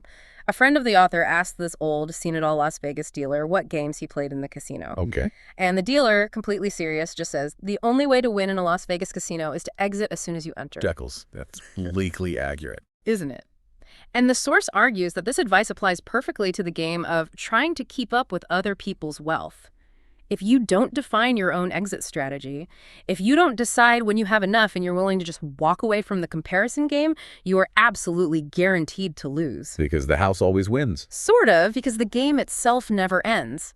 And the stakes, fueled by this endless social comparison, just keep going up and up. What's truly fascinating here is just how deep-seated this comparison instinct is in us. Especially now, right, in our hyper-connected world. Yeah, social media doesn't help. Exactly. It's not just your neighbors or colleagues anymore. It's the whole world's highlight reel, beamed onto your phone 24/7. It makes it incredibly easy to let these curated, often totally unrealistic images of other people's lives define your own goals. So our reference group just keeps expanding. Constantly expanding, constantly pushing our internal benchmarks higher, even if the people we're comparing ourselves to are playing a completely different financial game than we are. And this constant upward glance, it's a major source of dissatisfaction. It creates this gnawing feeling of not enough, even when objectively you might be doing great. It's exhausting. Utterly exhausting. So it's really vital for you, listening now, to try and consciously identify who your actual reference groups are, who you're really comparing yourself to, and then maybe make an active choice to just exit that game, opt out of the unwinnable comparison contest and focus instead on your own path, your own values, your own real goals. Build your own score. Build your own scorecard, exactly. Yeah. One that isn't dependent on what everyone else appears to have. Okay, which brings us nicely to the third and final lesson in this part. And this one might feel a bit counterintuitive for a lot of people. It's that enough is not too little. It's a safeguard. Right. This one pushes back against a common mindset. It really does. There's this widespread idea, this misconception that saying, I have enough is somehow weak, conservative, like you lack ambition. Yeah, like you're settling, leaving money on the table. Exactly, like you're leaving opportunity and potential on the table, choosing the safe, boring path. But I'm telling you, and the source strongly agrees, that's just not the right way to look at it. Okay, so what's the alternative view? The alternative view is that defining enough isn't about limiting yourself. It's actually a powerful strategic realization. It's recognizing that the opposite path, that insatiable appetite for more, that unchecked drive for endless growth, almost always, inevitably, pushes you to the point of regret. The point of regret. That's a strong phrase. It is. And the source uses this really vivid, kind of visceral analogy to explain it. It says, the only way to know how much food you can eat is to eat until you're sick. Oof. Yeah, nobody wants to do that. Right. Nobody intentionally tries that, do they? We all instinctively know that vomiting hurts more than any meal is good.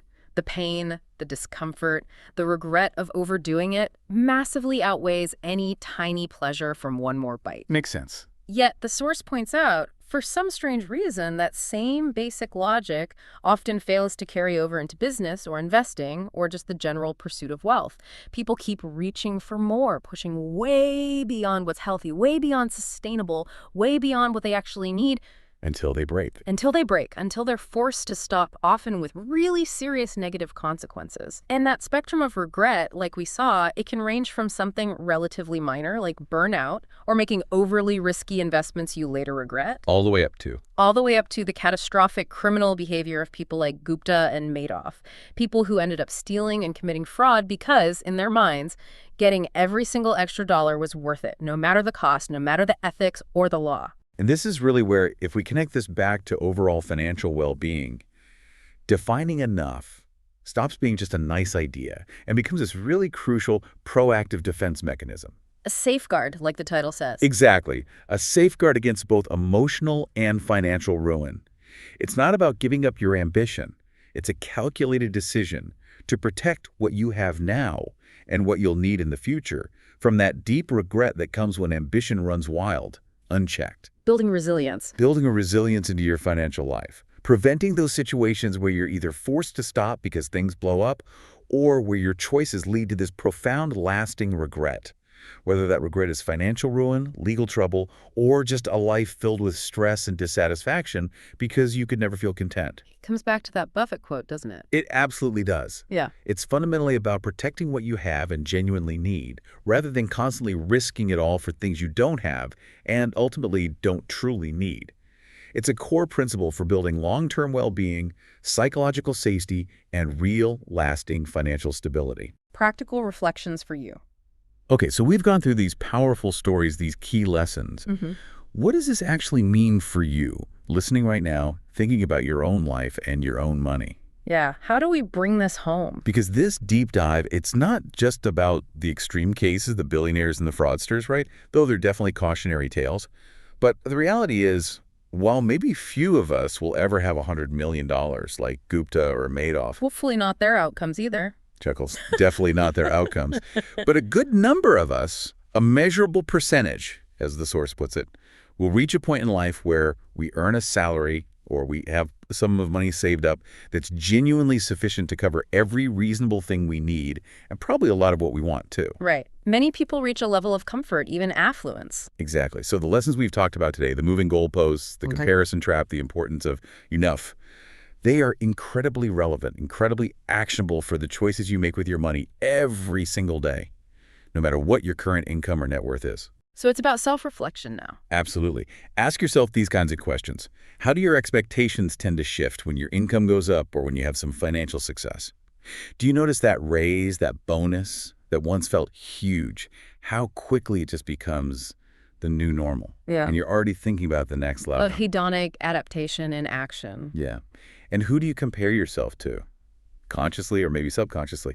When you think about your own financial situation, your desires, is it a colleague, a neighbor, someone you see on Instagram, maybe even a really successful relative? It's important to be aware of those influences. Definitely. And maybe the biggest question, are you, even in ways that seem small or harmless, are you risking things you have and genuinely need, like your peace of mind, your free time, your financial stability, maybe even your relationships for something you don't currently have and, if you're really honest, don't truly need? Like taking on too much debt for status symbols? Could be.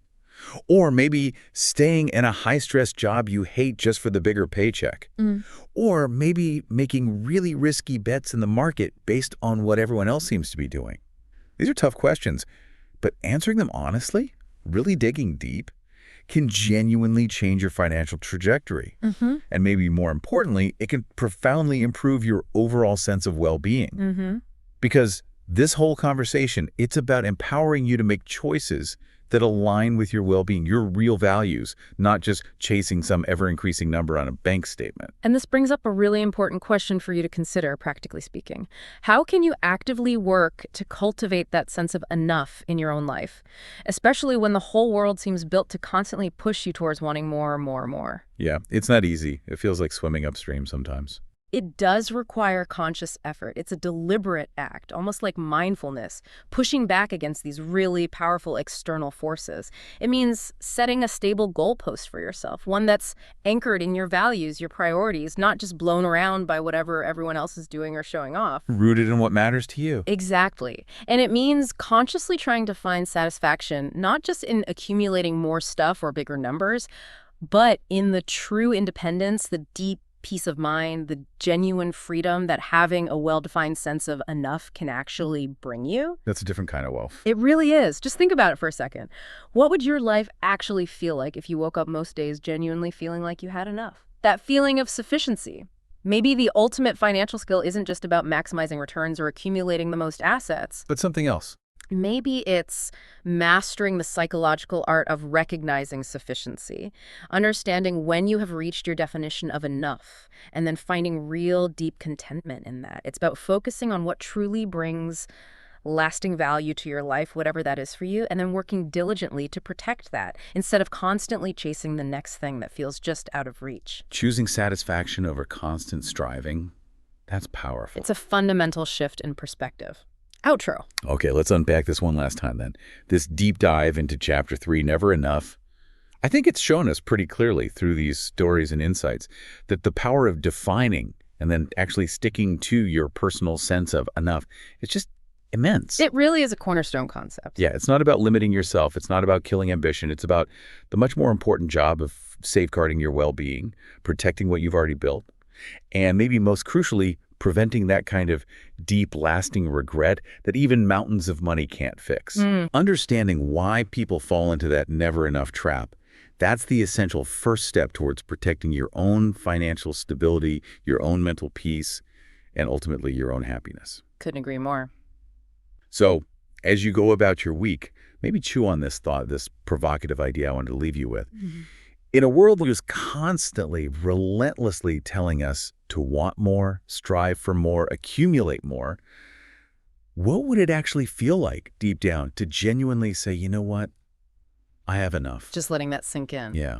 And what might actually change in your life if you truly believed it? That is a powerful question to ponder. And it resonates deeply, doesn't it? What's really fascinating here, too, is how these behavioral insights we've dug into today, they're not just isolated ideas. They're actually foundational for understanding so many other key financial concepts. It all connects back to human psychology. So much of it does. The human element, our psychology, it just shapes so much of our financial reality, our successes and failures.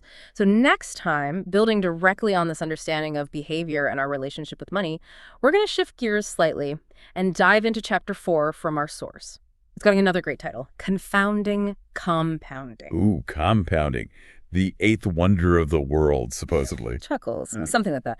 We'll explore how seemingly small, really consistent efforts combined with patient decision-making over long periods can actually lead to results that are so extraordinary they almost seem to defy logic. Like magic, almost. Okay, I like the sound of magic. It's a really powerful and, frankly, quite optimistic counterpoint to this relentless, short-term, never-enough mindset we've just spent time dissecting. It highlights the slow, often kind of counterintuitive, but ultimately maybe the most reliable and, yes, magical engine for building true wealth and achieving lasting financial security. Fantastic. Sounds like another session full of aha moments showing how maybe patience and consistency can actually be more powerful than just grabbing for everything right now. That's the core idea. Well, thank you so much for joining us on this deep dive today. We really hope this conversation has given you some valuable things to think about, some new perspectives on your own relationship with money, and maybe, just maybe, sparked a new appreciation for that often elusive but incredibly powerful idea of enough. Hope it was useful food for thought. We definitely look forward to having you back with us for our next deep dive into confounding compounding. Until then, keep digging deeper into what truly matters for you. Thanks for tuning in to the Book Summary Podcast.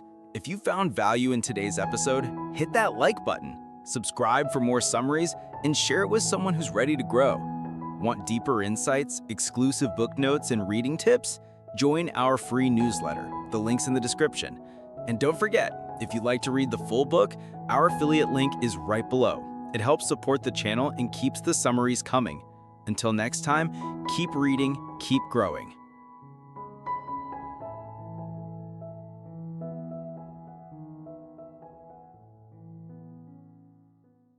Welcome to Book Summary Podcast, your gateway to personal transformation. Each episode delivers big ideas from the world's most impactful books on mindset, productivity, and success, all in just a few minutes. Ready to turn knowledge into action? Let's get started. You're probably constantly thinking about how to make more money, right? I mean, who isn't? How to invest smarter, maybe even, how to unlock the secrets to getting rich quickly. Yeah, it's a pretty common thought, that desire to find an edge. Exactly. It's this natural human impulse, isn't it? To look for that shortcut, to chase the next big thing or, the investment that promises the highest return in the shortest amount of time. We see the headlines all the time, stories of instant fortunes. Right. And we naturally gravitate towards action, towards aggressive strategies. But what if the most powerful force in building lasting, really substantial wealth isn't some flashy, complex financial maneuver? Or some secret stock tip someone whispers to you. Precisely. What if it's something far less glamorous, almost, like hidden in plain sight? Something that, well, at first glance, seems incredibly simple. Deceptively simple, maybe. Yeah, deceptively simple. Yet it proves to be unbelievably hard for our brains to fully grasp and, truly leverage. Welcome to the Deep Dive. This is where we take your sources, articles, research, our own notes, we peel back the layers, and really try to unearth the most potent insights. We cut straight to what you need to know to be truly well-informed. Today, we're diving into a concept that honestly has the potential to transform how you think about wealth, about money, and maybe even about time itself. It's a big one. It really is. We're calling it confounding compounding. It's the subject of Chapter 4 in the book we're exploring. And it reveals why this seemingly straightforward idea, this fundamental principle of growth. Which sounds so simple when you say it. Right. Why it can be so incredibly simple to describe, yet so profoundly difficult for us to intuitively understand and, master in our own lives. So our mission today, really, is to demystify compounding, to dig into why it's so confounding, to the human mind. We want to show you how embracing its often counterintuitive nature isn't just, like, a good idea. Yeah. It's absolutely essential, foundational, really, for anyone looking to build lasting wealth. Essential, not just helpful. Exactly. Yeah. We're going to look at everything from, the mind-boggling scale of ice ages that literally reshaped our planet. Wow. Okay. Ice ages. Yeah. To the colossal fortunes of billionaires like Warren Buffett and Jim Simons, and even down to your own everyday financial decisions. So connecting the huge scale to the personal. That's the goal. Yeah. To help you understand the immense, almost unbelievable power of sustained, consistent effort over time. And crucially, how you can actually harness it. So if you've ever felt like, you're working incredibly hard, you're diligently saving and investing, but you're just not seeing that exponential growth you hear so much about. That hockey stick curve everyone talks about. Yeah, exactly. That curve that seems to appear in everyone else's success stories. Or maybe if you're just intensely curious about the true, underlying mechanics of how wealth is actually built and sustained. Not the get-rich-quick stuff, but the real deal. Right. Then this deep dive is absolutely for you. We're going to try and give you those aha moments, those surprising facts and fresh perspectives that can genuinely transform how you approach your financial life.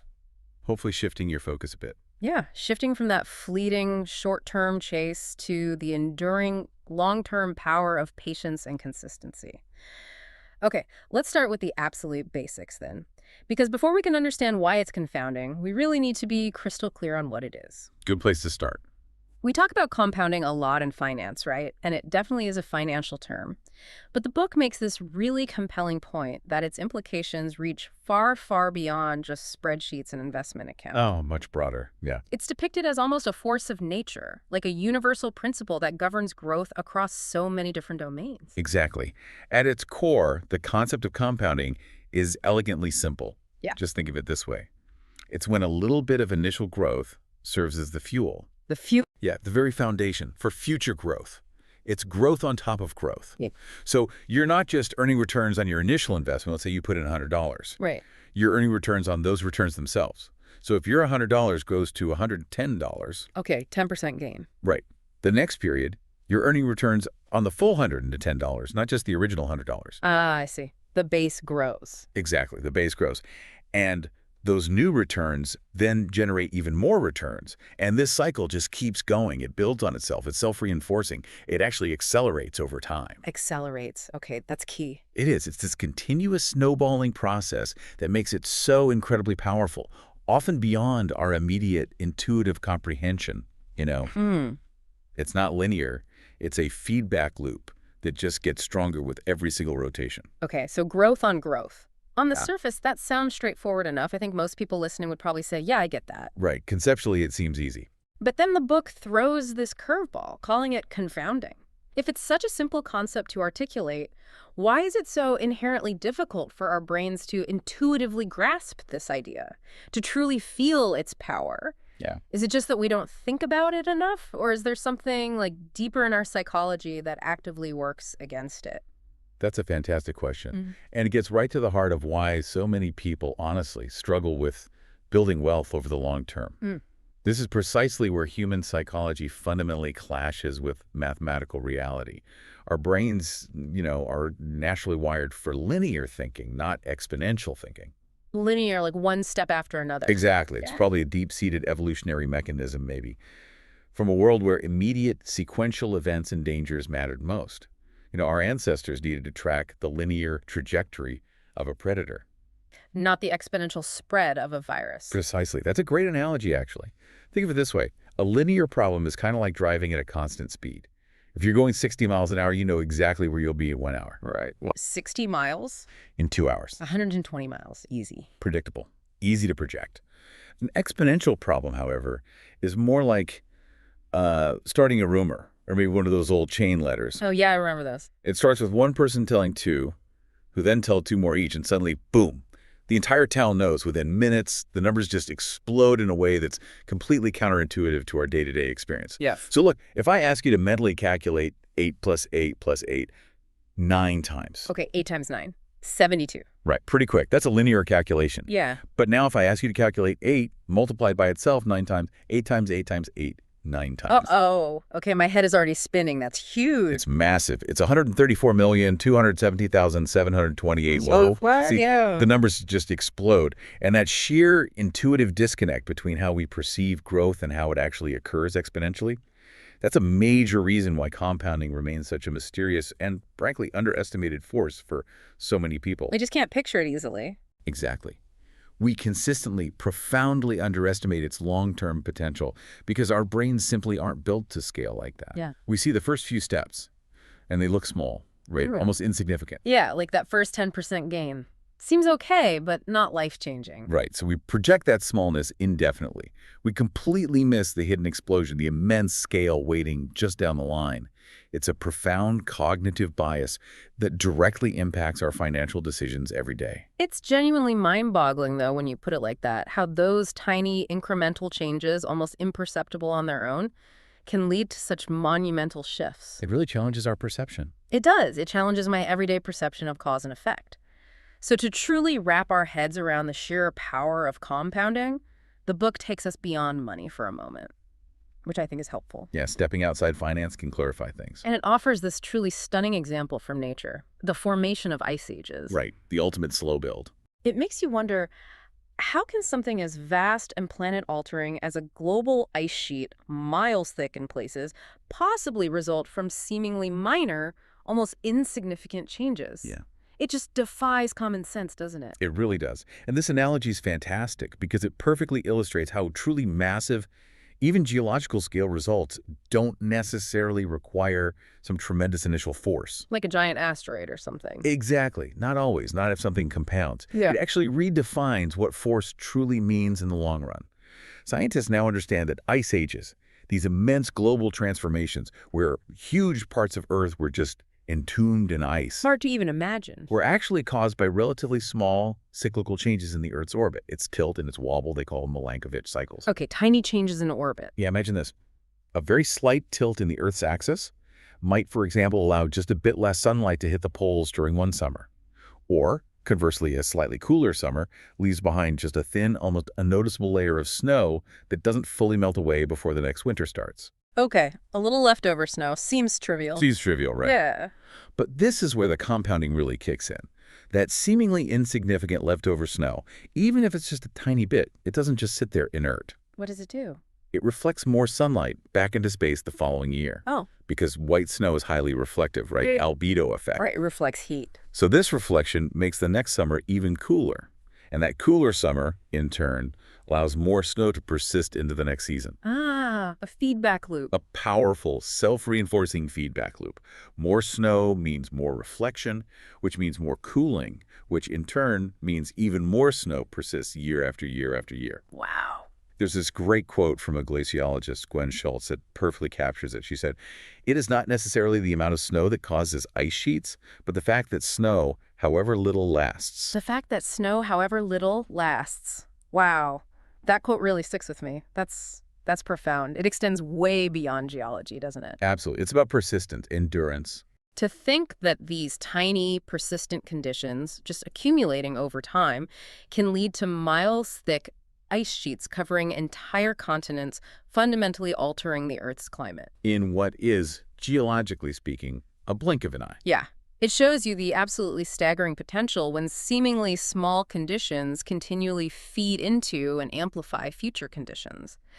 So you're saying that these small, consistent actions, like that tiny bit of snow just lasting from one season to the next, they can actually have these planet-altering, truly unbelievable long-term effects. That's wild. It is pretty wild when you think about it that way. It makes you think, what tiny bits of snow are we allowing to melt away in our own lives, Especially financially, not realizing their potential to build an entire financial glacier down the road. That's a great question. How does that kind of sustained, almost invisible force directly apply to our personal finances and the way we build wealth? Especially when, as you said, our brains are so biased against even recognizing it. Well, okay, let's bring it back to people and money then. When we talk about investing success, Warren Buffett is almost always the first name that pops into everyone's mind. He's legendary. The Oracle is Omaha, yeah. We dissect his strategies, we scrutinize his stock picks, we read endless books about his wisdom and, his pithy quotes. There's a whole industry around him. There really is. Yeah. But the source material we looked at suggests that his true secret, the real bedrock of his, frankly, unfathomable fortune, is something far simpler than any complex financial maneuver. Something less about genius stock picks. Exactly. And it ties directly into this principle of compounding that we've just seen play out with, ice ages. Absolutely. It's true. Thousands of books are dedicated to dissecting Buffett's methods, his philosophy, his stock selection criteria. They focus on his value investing principles, his temperament, his ability to pick great companies at fair prices. All valid stuff, I'm sure. Oh, definitely. But so many of them often miss the single most crucial factor. He hasn't just been a good investor. He's been an extraordinarily good investor. Since when? Since he was literally a child. A child? Seriously? Yeah. His truly exceptional, almost unfathomable fortune isn't solely due to his impressive, say, 22% average annual returns over his career, which is amazing, don't get me wrong. That's incredible on its own. It is. But the real magic is the fact that he sustained those returns with remarkable consistency for over 70 years, 7 decades. 70 years. That's the real secret sauce then. Longevity. His genius, in large part, is his longevity in the game. To illustrate this, let's consider a little thought experiment, like the book does. Imagine if Buffett, instead of starting serious investing at age 10, wow, and accumulating a net worth of $1 million, which, adjusted for inflation, is like $9.3 million today, a huge sum for a 30-year-old. Okay, yeah, that's significant. Imagine if he'd been a more normal person.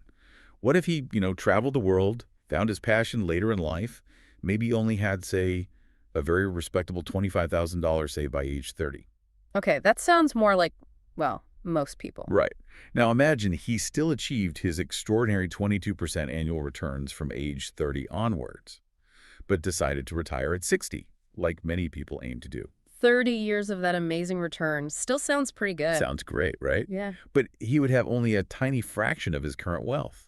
We're talking about a difference measured in the tens, if not hundreds, of billions of dollars. Hundreds of billions less, Right. Just from starting later and stopping earlier. Yes. His fortune would likely be measured in the millions, maybe a few hundred million if he was lucky, not the near 100 billion it is today. That's staggering. It powerfully highlights that an early start and an uninterrupted, incredibly long period of time are not just advantages. They are monumental, almost irreplaceable multipliers. It's very much like planting that oak tree we talked about. A single year of growth shows very little progress. 10 years might make a meaningful difference. You get a decent sapling. Yeah. But 50, 60, 70 years, that creates something absolutely extraordinary, a towering testament to sustained, patient growth. That really drives home the point about the sheer, almost unthinkable power of time as an investing asset itself. It's not just what you invest in or even how well you invest. Though that helps. Of course, but it's for how long. That seems paramount. Now, okay, let's consider another investing genius mentioned in the book, Jim Simons. Ah, Rentec, the quant guy. Exactly. Runs the famously secretive and incredibly successful hedge fund Renaissance Technologies. Now, the book tells us he has compounded money at an astonishing 66% annually since 1988. 66%. That number is just bananas. It's insane. That's 3 times Buffett's rate. So intuitively, you'd think, okay, 3x the return rate. He must be way wealthier. Logically, yeah. Faster growth should mean more money. Yet, the book states that Buffett is still something like 75% richer than Simons. How can this possibly be?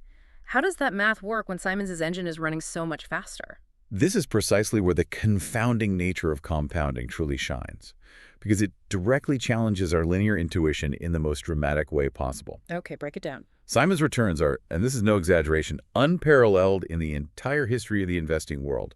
Nobody comes close to that 66% annual rate consistently.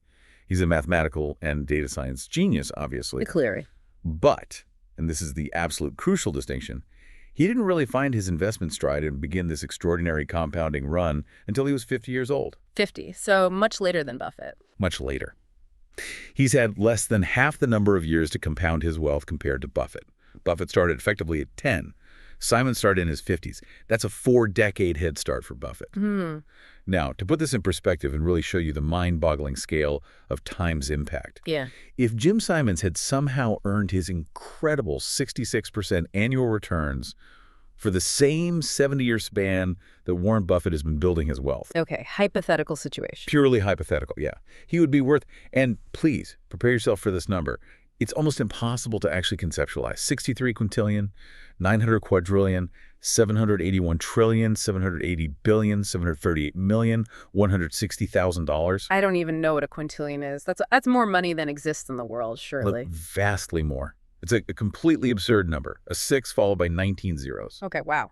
My calculator didn't just throw up, it's spontaneously combusted. Seriously, how do you even conceptualize that number? It makes you wonder, what are we even doing if we're not letting time be our biggest possible asset? Right, it's mind-bending. These are, of course, as you said, absolutely ridiculous, impractical numbers in any real-world sense. You couldn't actually have that much money. No, the world economy couldn't support it. But they serve as an incredibly powerful demonstration of how, in the long run, time often trumps even the most aggressive, almost impossibly high returns. Exactly. It's not just about the big number, it illustrates a fundamental principle. At a certain point, merely staying in the game, enduring, becomes exponentially more valuable than attempting to achieve marginally higher or even astronomically higher short-term returns. Endurance over peak performance. Kind of, yeah. It's a difference between trying to win every single sprint versus simply finishing a marathon without stopping. Simons is arguably the fastest financial sprinter ever recorded, but Buffett has been running the marathon for a lifetime. And is still running. And is still running. The sheer length of the compounding period, that continuous, uninterrupted time in the market, is often the overlooked key driver of massive success, even more so than an astronomically high annual return. It's patience, discipline, and frankly, just not dying or quitting the game. And this isn't just about money, is it? That's another key point. The book also highlights how this exponential growth, this confounding compounding, manifests itself in truly profound ways in other areas too, like in technological advancements that shape our everyday lives, often without us even realizing the scale of the change happening. Yes, absolutely. It's a universal principle. It really touches everything.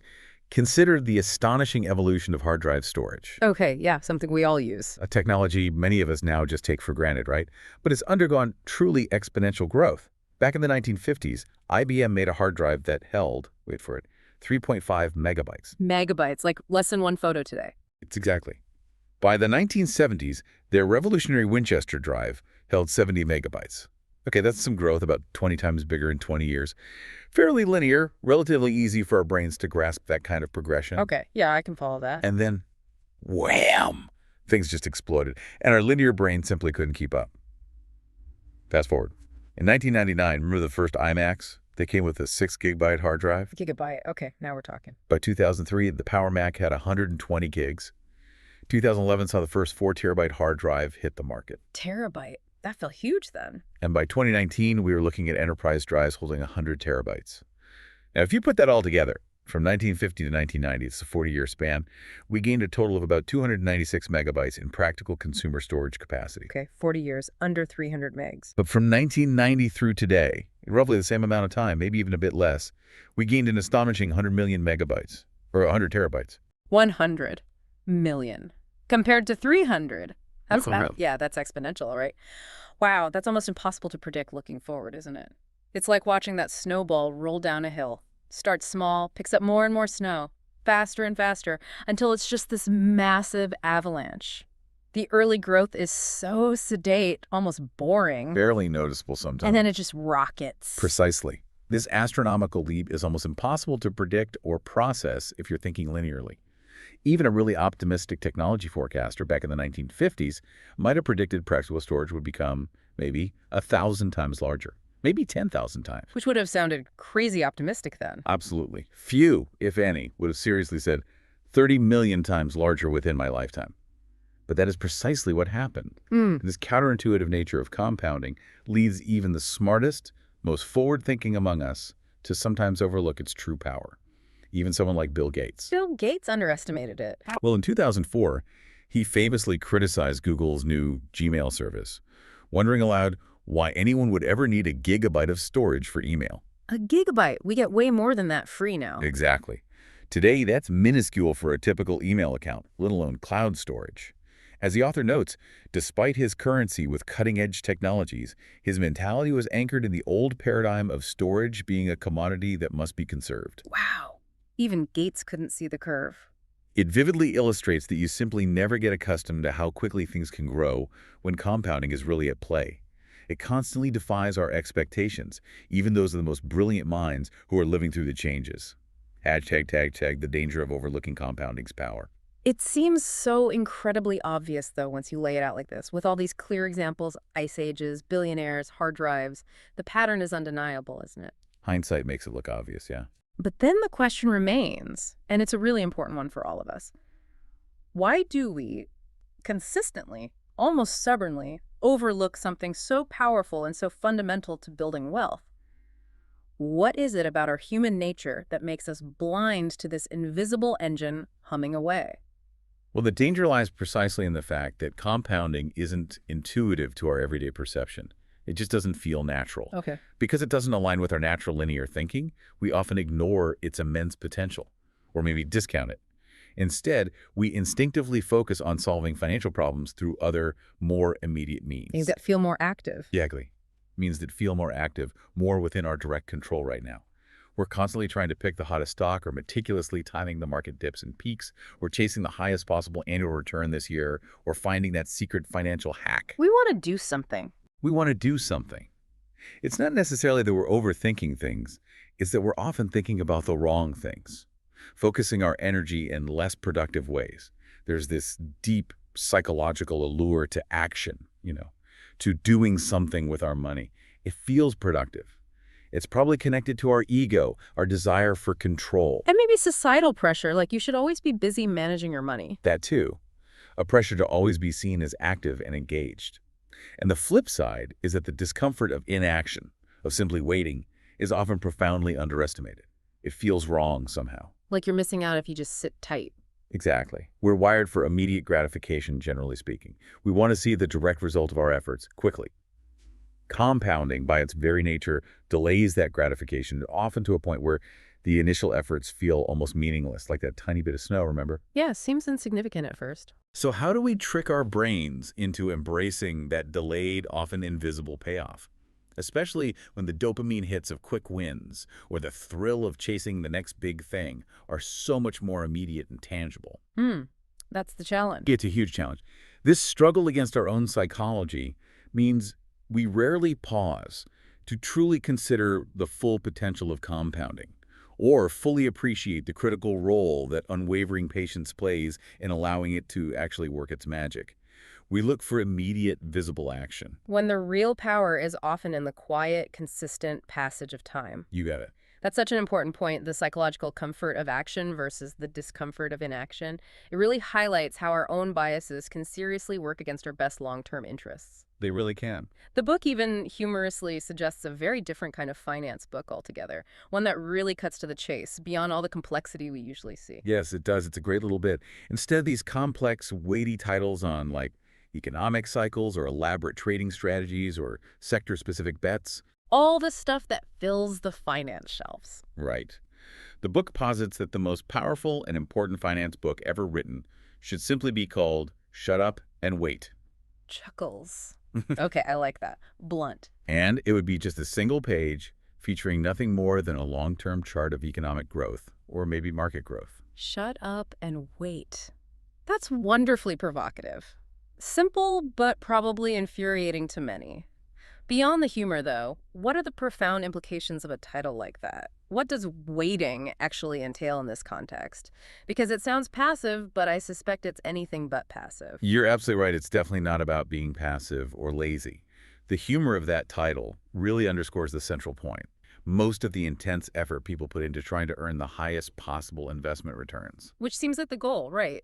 Maximize returns. Intuitively, yes. Yeah. It seems like the best and fastest way to get rich. But that effort often serves as a massive distraction from the true, patient path that compounding offers. Waiting in this context isn't just sitting on your hands doing nothing. So what is it? It's maintaining discipline. It's resisting the urge to react emotionally to every market fluctuation, up or down. It's avoiding those classic behavioral mistakes, panic selling, chasing hot trends. It's consistently contributing to your investments, ideally automatically, over decades. Sticking to the plan. Exactly. It means having a solid, consistent strategy and sticking with it, even when the world feels like it's falling apart, or when your neighbor is bragging about some crypto coin that just went to the moon. Resisting the noise. Resisting the noise, or often chasing the wrong thing, the sprint, when the true path to extraordinary wealth is usually a very long, very consistent marathon. So for you, the listener, this really implies a significant, almost a paradigm shift in focus, doesn't it? It's about moving away from chasing the fleeting short-term wins that promise that instant gratification. Which are so tempting. So tempting. And truly embracing what's enduring, what's consistent, what's often, frankly, invisible in the short run. Exactly.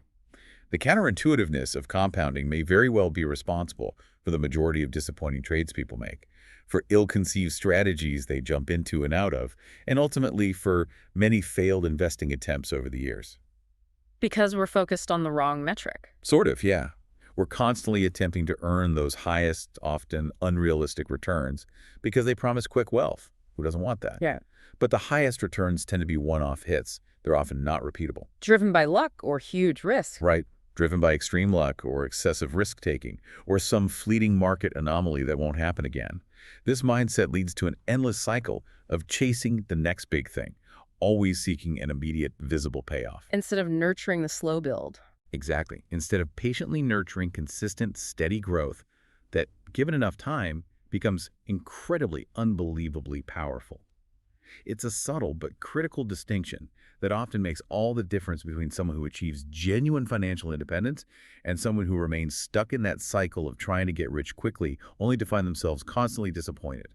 #, the true path to wealth through compounding. Okay, this feels like a crucial pivot point in our deep dive then. If it's not about earning the absolute highest returns, if chasing that is actually a dangerous path, potentially fraught with disappointment and failure, Which it often is. then what is good investing? According to these powerful principles of compounding that we've been discussing today, what should our true focus be if we really want to build sustainable, long-term wealth? Good investing, when you really view it through this compounding lens, isn't necessarily about earning the absolute highest returns possible each year. In fact, chasing those often means taking on excessive, maybe even ruinous levels of risk. Which can blow you up completely. Exactly. Which can easily derail the entire compounding process before it even gets going, wipe you out. Instead, good investing is about earning pretty good returns. Pretty good, not amazing. Pretty good. Returns that are solid, consistent, and most importantly, returns that you can actually stick with psychologically and financially. Returns which can be repeated for the longest possible period of time. Okay.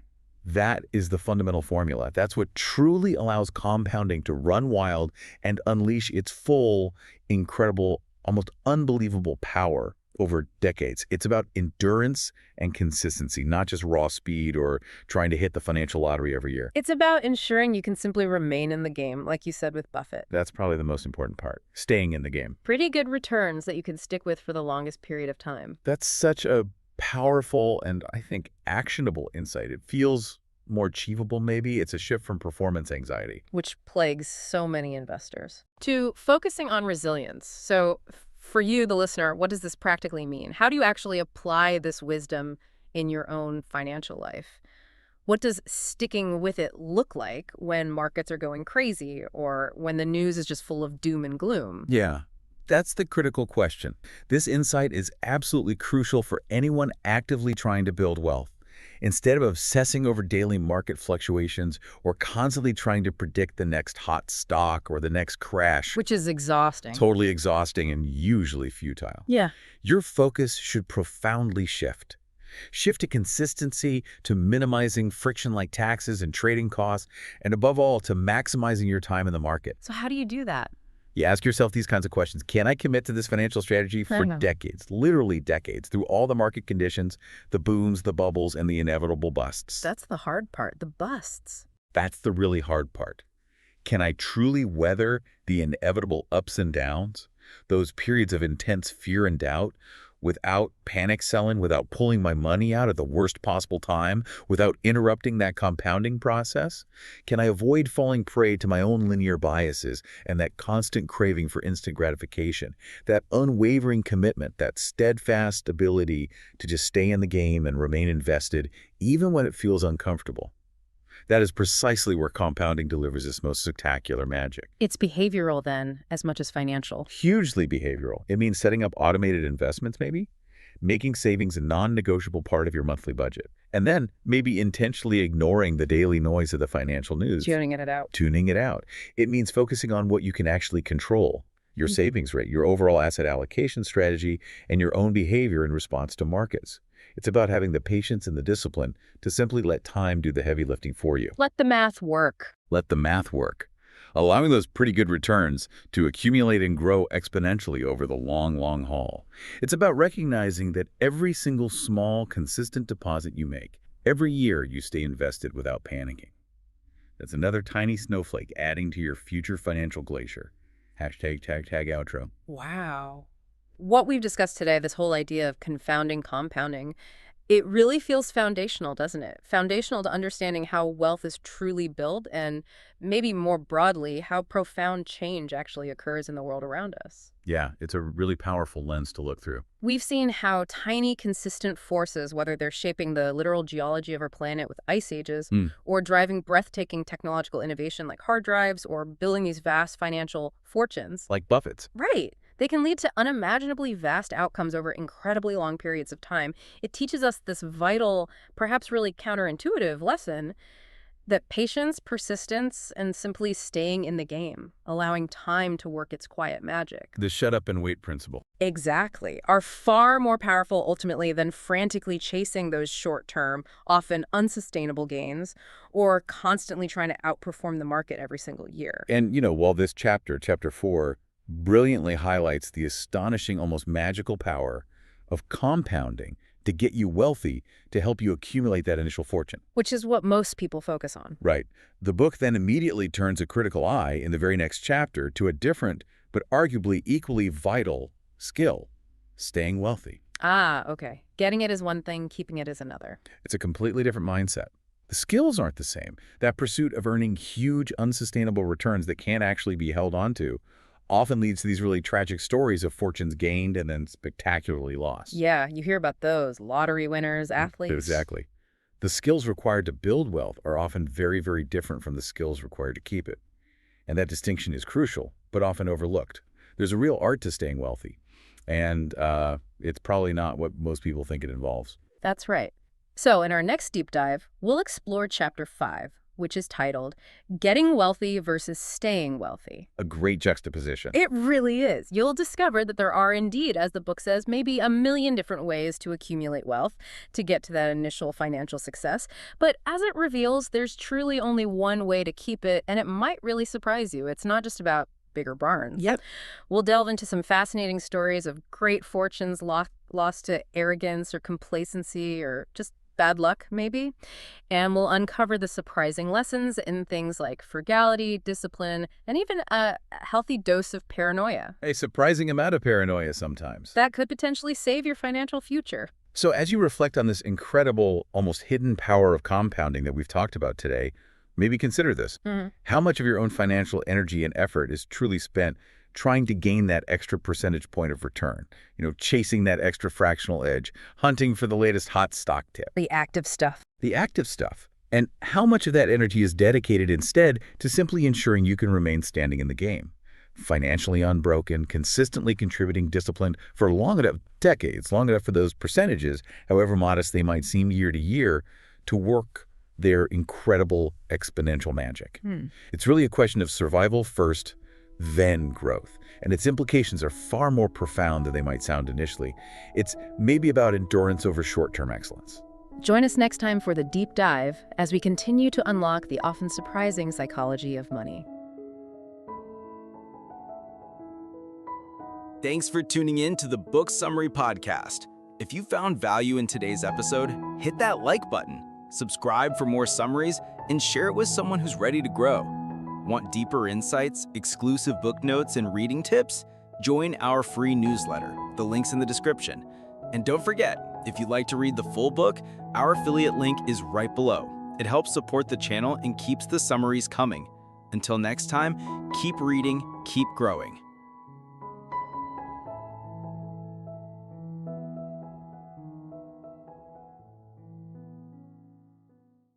Welcome to Book Summary Podcast, your gateway to personal transformation.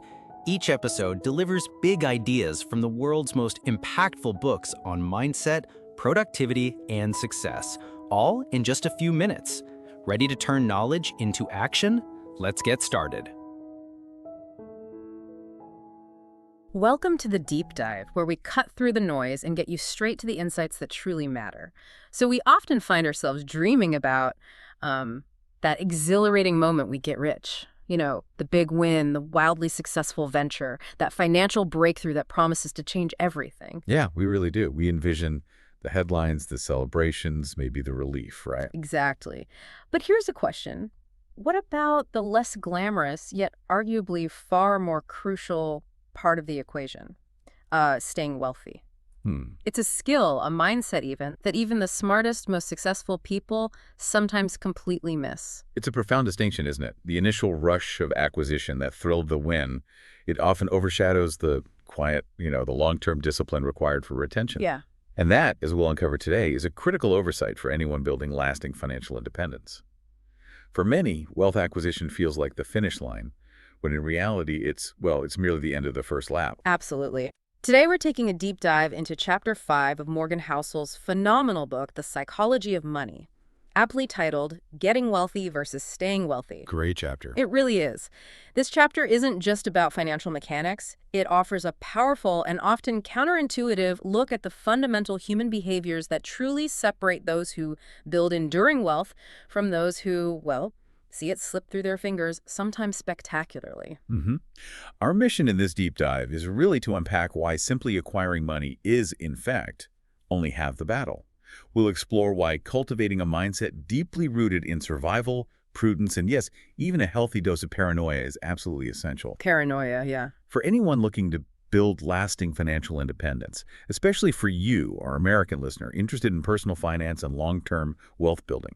We're talking about the behaviors that allow you to not just make money, but to keep it, grow it, and ultimately benefit from it over a lifetime. Okay, let's unpack this core idea then. If you glance at the headlines, scroll through social media, or even just observe the cultural zeitgeist, we're constantly bombarded with these incredibly captivating stories, aren't we? Oh, totally. The tech genius who sold their company for billions, the savvy day trader who made a fortune overnight in some Reddit-fueled frenzy. Right. Or the real estate mogul who turned a small initial investment into an empire that spans cities. These narratives are everywhere, and they powerfully fuel our aspirations to get rich quickly. They make it seem like that rapid, dramatic acquisition is the main event, the entire story. And that's precisely the allure, right? The emotional pull of these stories. They're designed to be captivating, almost mythological. Yeah. They celebrate the meteoric rise, the classic rags to riches arc, and that triumphant singular moment of acquisition. But what's almost always missing from these narratives, or at least greatly downplayed, is the equally important but far less dramatic struggle of retaining that wealth. Right. The boring part, maybe? Kind of. It's the silent, often unseen battle that truly determines financial longevity. It's the difference between a flash in the pan and an enduring legacy. We focus so much on the sprint, we forget about the marathon. And to really drive this point home, Housel gives us two truly stark, almost tragic contrasts from history: Jesse Livermore and Abraham Jermansky.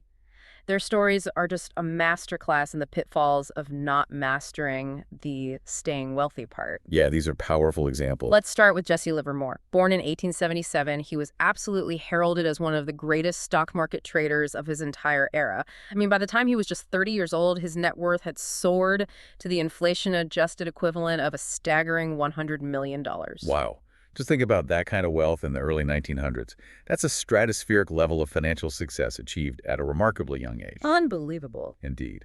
And Livermore's legendary status was further cemented by what seemed like an almost prescient ability to navigate the markets. He famously predicted and profited immensely from the 1929 stock market crash. The big one.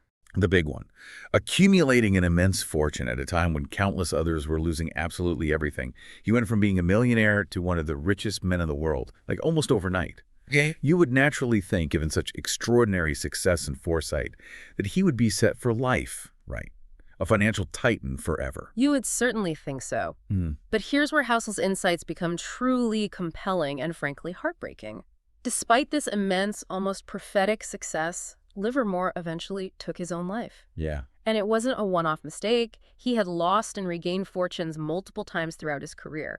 What is it about that cycle, that repeated success and ruin that's so incredibly hard to break, even for brilliant, seemingly infallible individuals like Livermore?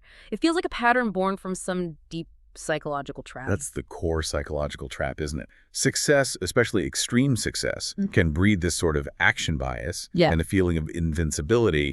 Livermore, having proven his genius repeatedly, likely felt he could always get it back, which leads to increasingly reckless bets, larger positions, and a willingness to leverage himself to the hilt. It speaks to the human ego, that intoxicating belief that past triumphs guarantee future ones. So he had the skill to get wealthy. Absolutely. Yeah. But not the temperament, the discipline to stay wealthy. And this pattern, as you pointed out, is echoed in another tragic figure Housel mentions, Abraham Jermansky. He was a real estate developer who amassed a fortune during the roaring 1920s, that era of, unprecedented economic exuberance and speculation. Right. The boom times. Exactly. And like so many others caught in the fever pitch of the time, he bet heavily on the surging stock market. The sources describe him as a genuine multimillionaire, a symbol of that era's prosperity. But then came October 1929. As the market collapsed, Jermansky was reported missing, presumably from the sheer stress and despair. There's this incredibly vivid, almost cinematic image Housel paints of him tearing ticker tape into bits on Wall Street in desperation. Oh, wow. A tangible representation of his world just falling apart. He did return eventually, but his path was irrevocably set for financial ruin. He was utterly wiped out, his fortune gone with the crash. He, too, was a master of getting wealthy. But a novice at staying wealthy. Precisely. The profound shared lesson from both Livermore and Jermansky is so critical, and it's one that resonates deeply. Both men were undeniably exceptional at getting wealthy. They possessed immense skill, impeccable timing in some cases, and an uncanny ability to identify opportunities others missed. No question about their talent for acquisition. However, they were equally and tragically bad at staying wealthy. This distinction, as the chapter argues, is absolutely crucial for everyone, regardless of their current financial standing or how much money they've accumulated. It's the difference between a fleeting moment of prosperity and an enduring legacy of financial security. And that distinction, that fundamental understanding, brings us to what I believe is the absolute core of this entire chapter. Survival is the cornerstone of financial success. Survival, it sounds so simple. It does. But it's profound. The author posits that if he had to summarize money success in a single word, That word would unequivocally be survival. This isn't about being the smartest or having the best insights or picking the next hot stock or crypto. It's simply about sticking around. It's about not getting wiped out. What's so fascinating here, and quite counterintuitive, is how that concept of survival feels almost, well, humble, even pedestrian, in a world that constantly glorifies aggressive growth, innovation, and being the best. Right. We're wired to chase expansion, to innovate, to achieve peak performance. Right. But the data paints a very different and pretty sobering picture about longevity. So what does the data show? Well, consider these statistics that Housel cites. A staggering 40% of companies successful enough to become publicly traded, reach that pinnacle of corporate achievement, eventually lose effectively all their value. 40%, that's huge. It's massive. Think about that for a moment, nearly half. These aren't just small startups. These are established entities that made it to the public markets. Wow. And if you look at the Forbes 400 list of richest Americans, you see an average of 20% turnover per decade, excluding transfers due to death. So 1 in 5 are off the list 10 years later. Exactly. That means 1 in 5 of the wealthiest individuals in the country are off that list 10 years later. This highlights the inherent fragility of wealth, even at the highest echelons, and underscores that getting to the top is one thing, but staying there is a whole other challenge entirely. That's a truly sobering statistic. 40% of successful public companies losing all their value, and a fifth of the Forbes 400 dropping off in a decade. It's not just a few bad apples or isolated failures. It's a significant systemic portion that simply doesn't survive. Exactly right. It really hammers home the idea that reaching the top is only half the battle. So it's not just about getting there, it's about endurance. Endurance, resilience, survival. This is precisely why the wisdom of venture capital firm Sequoia Capital is so compelling and timeless. Michael Moritz, the billionaire head of this highly successful firm, which has not just survived but prospered for 4 decades, was once asked about their secret. Okay, what did he say? I bet it was something complex. You'd think. But his surprising answer wasn't about superior deal flow or market timing or picking the right technologies. It was incredibly simple, yet profound. I think we've always been afraid of going out of business. Wow, afraid of going out of business. Even Sequoia. Even Sequoia. He embraced the mantra, only the paranoid survive, emphasizing that success isn't about resting on your laurels or assuming past triumphs guarantee future good fortune. Only the paranoid survive. I absolutely love that. It really emphasizes that success isn't about resting on your laurels or assuming past triumphs guarantee future good fortune. It's about a constant, almost uncomfortable vigilance. It's not about being timid, but about being deeply aware of potential pitfalls. It powerfully illustrates that longevity, the ability to avoid being wiped out, to simply remain in the game, makes the biggest difference over the long run. This critical insight is often overlooked when the focus is purely on growth or innovation at all costs. So that fear isn't paralyzing, it's motivating. Exactly. Moritz's perspective highlights that a deep-seated, healthy fear of ruin can be a much more powerful motivator for sustainable success than an unbridled chase for the highest returns. It's the ultimate risk management strategy. So why is this idea of simply sticking around so profoundly important when it comes to managing our money? Housel lays out 2 indispensable reasons that really hit home for me, and I think for you, our listeners, striving for long-term financial security. Okay. The first reason is straightforward but often ignored. Very few financial gains are so extraordinary that they justify risking everything. Pursuing more at all costs can, and often does, lead to ruin, negating all your previous successes no matter how impressive they were. The objective, simply put, is to secure what you have. It's the ultimate don't throw the baby out with the bathwater scenario. It's a crucial point because our psychological wiring often pushes us towards that more. We see other successes, we feel the pressure to keep up, and we take on incremental risks that individually might seem small, but cumulatively expose us to catastrophic loss. Housel emphasizes that the downside of ruin always outweighs the upside of even significant gains. You only have to be wrong once in a way that truly wipes you out.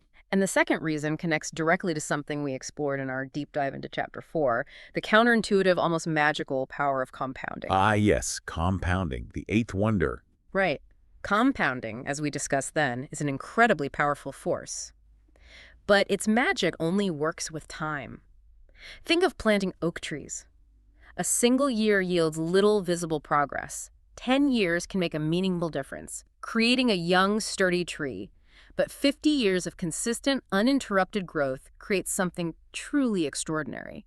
A majestic, deeply rooted forest. And to benefit from that long-term exponential growth, you must survive. You have to make it through all the unpredictable ups and downs of the recessions, market corrections, personal setbacks, health crises, job losses, global events that inevitably occur over decades. You have to stay standing. You have to stay standing. Survival, then, isn't just about avoiding losses. It's the absolute gateway to unlocking the full potential of compounding. If you're forced out of the game, even temporarily, that exponential growth curve gets broken, and it can be incredibly difficult, if not impossible, to catch back up. It truly is the bedrock. So you can have all the clever insights in the world. But if you don't survive to see your investments mature, that genius is wasted. And that brings us perfectly to some real-world examples, masters of this survival mindset. And unfortunately, they're foils. When we talk about investing success and longevity, one name always comes up: Warren Buffett. Of course. But instead of focusing solely on his legendary investment genius, which, let's be honest, is truly extraordinary, the chapter highlights what Buffett didn't do. This is such a key insight. These are the often overlooked foundations of his longevity and compounding success, and it's so illuminating because they speak to temperament more than pure intellect. It absolutely shifts the perspective from seeking a secret formula to understanding the critical guardrails, the preventative measures. Buffett, first and foremost, didn't get carried away with excessive debt or leverage, which, as we'll see with others, is a major pitfall. That's a big one. Huge. He didn't panic and sell during the 14 recessions. He has lived through a testament to almost superhuman emotional control and long-term vision. 14 recessions. 14. He meticulously maintained his impeccable business reputation, understanding it's an invaluable, intangible asset that pays dividends in trust and opportunities. Crucially, he didn't rigidly attach himself to one single strategy, worldview, or fleeting trend, allowing for immense adaptability across changing markets and economic conditions. And he also structured Berkshire Hathaway in a unique way, didn't he? Ensuring that investors couldn't easily withdraw capital, especially during tough times. Exactly. This meant he didn't have to rely on others' fickle money or short-term thinking when markets were panicking, which is a key survival mechanism and a huge advantage during periods of stress. Wow. And perhaps most importantly, he didn't burn himself out, quit, or retire prematurely. His success is overwhelmingly attributed to his sheer survival and longevity investing consistently from age 10 to at least age 89. From age 10. That incredibly extended time frame is what allowed compounding to work its wonders on an unimaginable scale. His ability to simply stay in the game for nearly 8 decades, weathering every storm, far outweighs any single brilliant investment decision he made.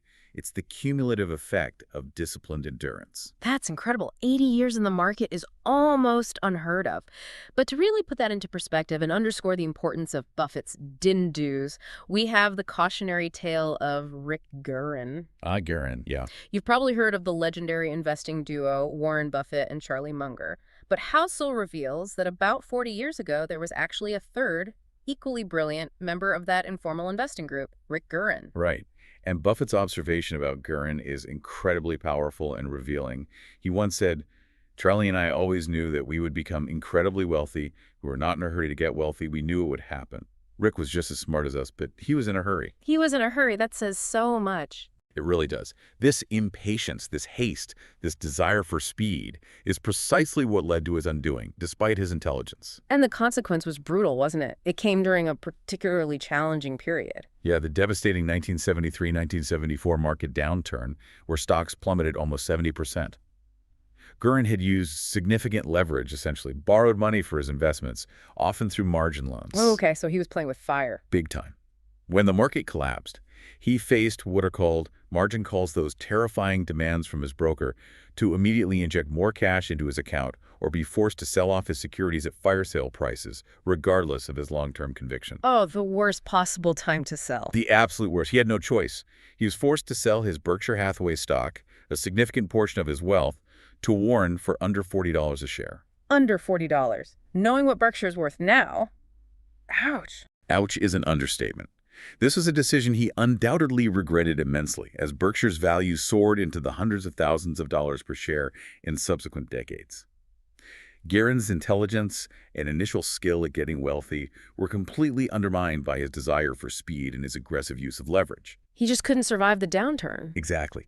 He lost the ability to participate in the long-term compounding that made Buffett and Munger so incredibly successful, simply because he didn't survive the downturn financially intact. So even though they were all exceptionally smart, Buffett and Munger possessed that critical, almost invisible skill of staying wealthy.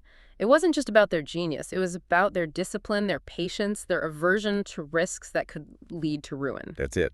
Their survival mentality allowed their genius to compound, while Guerin's urgency cut his genius short. And Nassim Taleb, you mentioned him. Right, Nassim Taleb perfectly encapsulates this difference with his powerful insight. Having an edge and surviving are two different things. The first requires the second. You need to avoid ruin at all costs. The first requires the second. Yeah. This highlights that even with superior insight, even with a genuine advantage in the market, without the ability to survive the inevitable storms, your edge is ultimately meaningless. Survival is the prerequisite for any other financial strategy to work. This brings us directly to 3 practical pillars of a survival mindset that you, our listener, can apply to your own financial journey no matter where you are starting from. Okay, let's break them down. Pillar number 1, prioritize being financially unbreakable over chasing peak returns. Now, during booming bull markets, holding cash can feel like a conservative, almost regrettable choice, can it? Oh yeah, definitely. When stocks are soaring, maybe earning 10% or 15% a year, and your cash is sitting there earning a modest 1% or 2%, that growing gap can really gnaw at you. You feel like you're missing out. Totally. The classic FOMO, fear of missing out. That feeling of missing out, or FOMO, is an incredibly powerful psychological force in finance.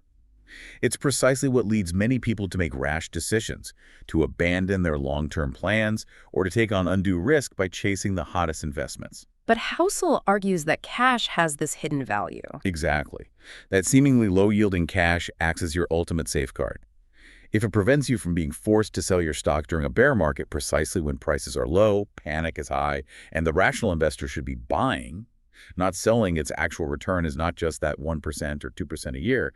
It could be, as Housel suggests, many multiples of that. That's a powerful reframing. So the true return of that cash isn't just the paltry interest rate, but the invaluable opportunity cost avoided at the cost of being forced out of the market at the worst possible time. Bingo. Preventing one desperate, ill-timed sale can be far more beneficial to your lifetime returns than picking dozens of big winners. But for many listeners, seeing cash sit there during a roaring bull market feels like a tangible loss. How do we emotionally combat that FOMO and embrace the unseen value of that safety net? That's the constant battle, isn't it? And it ties into the compounding truth. The real goal isn't necessarily the highest possible return in any single year, but rather earning good returns consistently and uninterrupted for the longest possible time, especially through periods of chaos. Consistency over intensity. Exactly. That cash allows you to weather those chaotic periods without having to liquidate your productive assets at a loss. It also provides the capital to buy more assets when they are cheap. A counter-cyclical move that is incredibly difficult psychologically, but hugely rewarding. So the return on cash in a downturn isn't measured in interest. No, it's measured in the financial and emotional capital it preserves and the opportunities it enables. This is the foundation of an unbreakable financial life. Consistency and endurance always beat intensity and fragility. That's a profound distinction to internalize. All right, let's dive into pillar number 2, which truly challenges our human tendency to believe everything will go exactly as we've written it down. House puts it bluntly, plan for your plan not going according to plan. Or as the old saying goes, you plan, God laughs. Right. Very few plans, financial or otherwise, survive their first encounter with reality completely intact. And we have so much recent history to guide us, don't we? Think about just the last 20 years.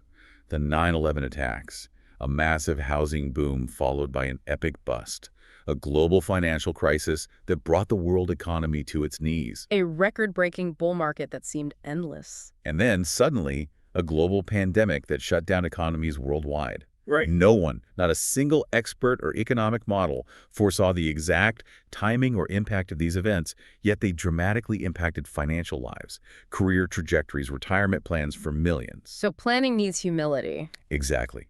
A truly valuable financial plan, therefore, acknowledges this future filled with unknowns and builds an ample room for error, often referred to as a margin of safety. And this isn't just about being conservative, is it? It's far more strategic. It's about fundamentally increasing your odds of survival and success at a given level of risk. For example, if your retirement plan can still be okay, Even if the market returns, say, 4% annually instead of an optimistic 8% over 30 years, that's a robust plan. It has a built-in buffer against disappointment. Exactly. And I love Benjamin Graham's wisdom on this. He, the father of value investing, said the purpose of a margin of safety is to render the forecast unnecessary. Wow, render the forecast unnecessary. Yeah, it protects you precisely when your predictions inevitably go wrong, which they will. It's like designing a bridge to hold far more weight than it's ever expected to carry. You don't know what unexpected load will come, but you're prepared for something. That's almost Zen-like, isn't it? It's like saying, I don't need a crystal ball if I just wear a really good helmet. Kind of. But beyond the numbers on a spreadsheet, there's a crucial psychological element here too. Can you mentally survive a 30% decline in your assets? Spreadsheets are great for crunching numbers, but they don't account for the emotional toll, the sleepless nights, the anxiety that can lead to rash decisions. Absolutely critical point. That gap between what's technically endurable on paper and what's emotionally possible in reality is a crucial form of room for error. Can you actually stick to the plan when your gut is screaming at you to sell? Yeah. This connects to what Housel calls the Russian roulette syndrome. It means never take a risk where the absolute worst outcome is total ruin, no matter how favorable the odds seem statistically. Even if it's like a 1 in 100 chance of ruin. Even then. Yeah. Even if the probabilities are strongly in your favor, say a 5 in 6 chance of winning one wrong spin of the chamber and everything is lost, that's the mindset to guard against. Leverage or debt is often the devil here, turning routine, manageable risks into potentially ruinous ones that erase years of progress in an instant. That's a chilling analogy and so true. It's not just about the numbers, it's about your peace of mind and your ability to stick with the plan when things inevitably get tough. And what about guarding against the truly unimaginable, those unknown unknowns, as Donald Rumsfeld famously put it? Right, the things you can't even conceive of. You can't possibly plan for every specific unknown unknown. Housel shares a fascinating anecdote from WWII. Yeah.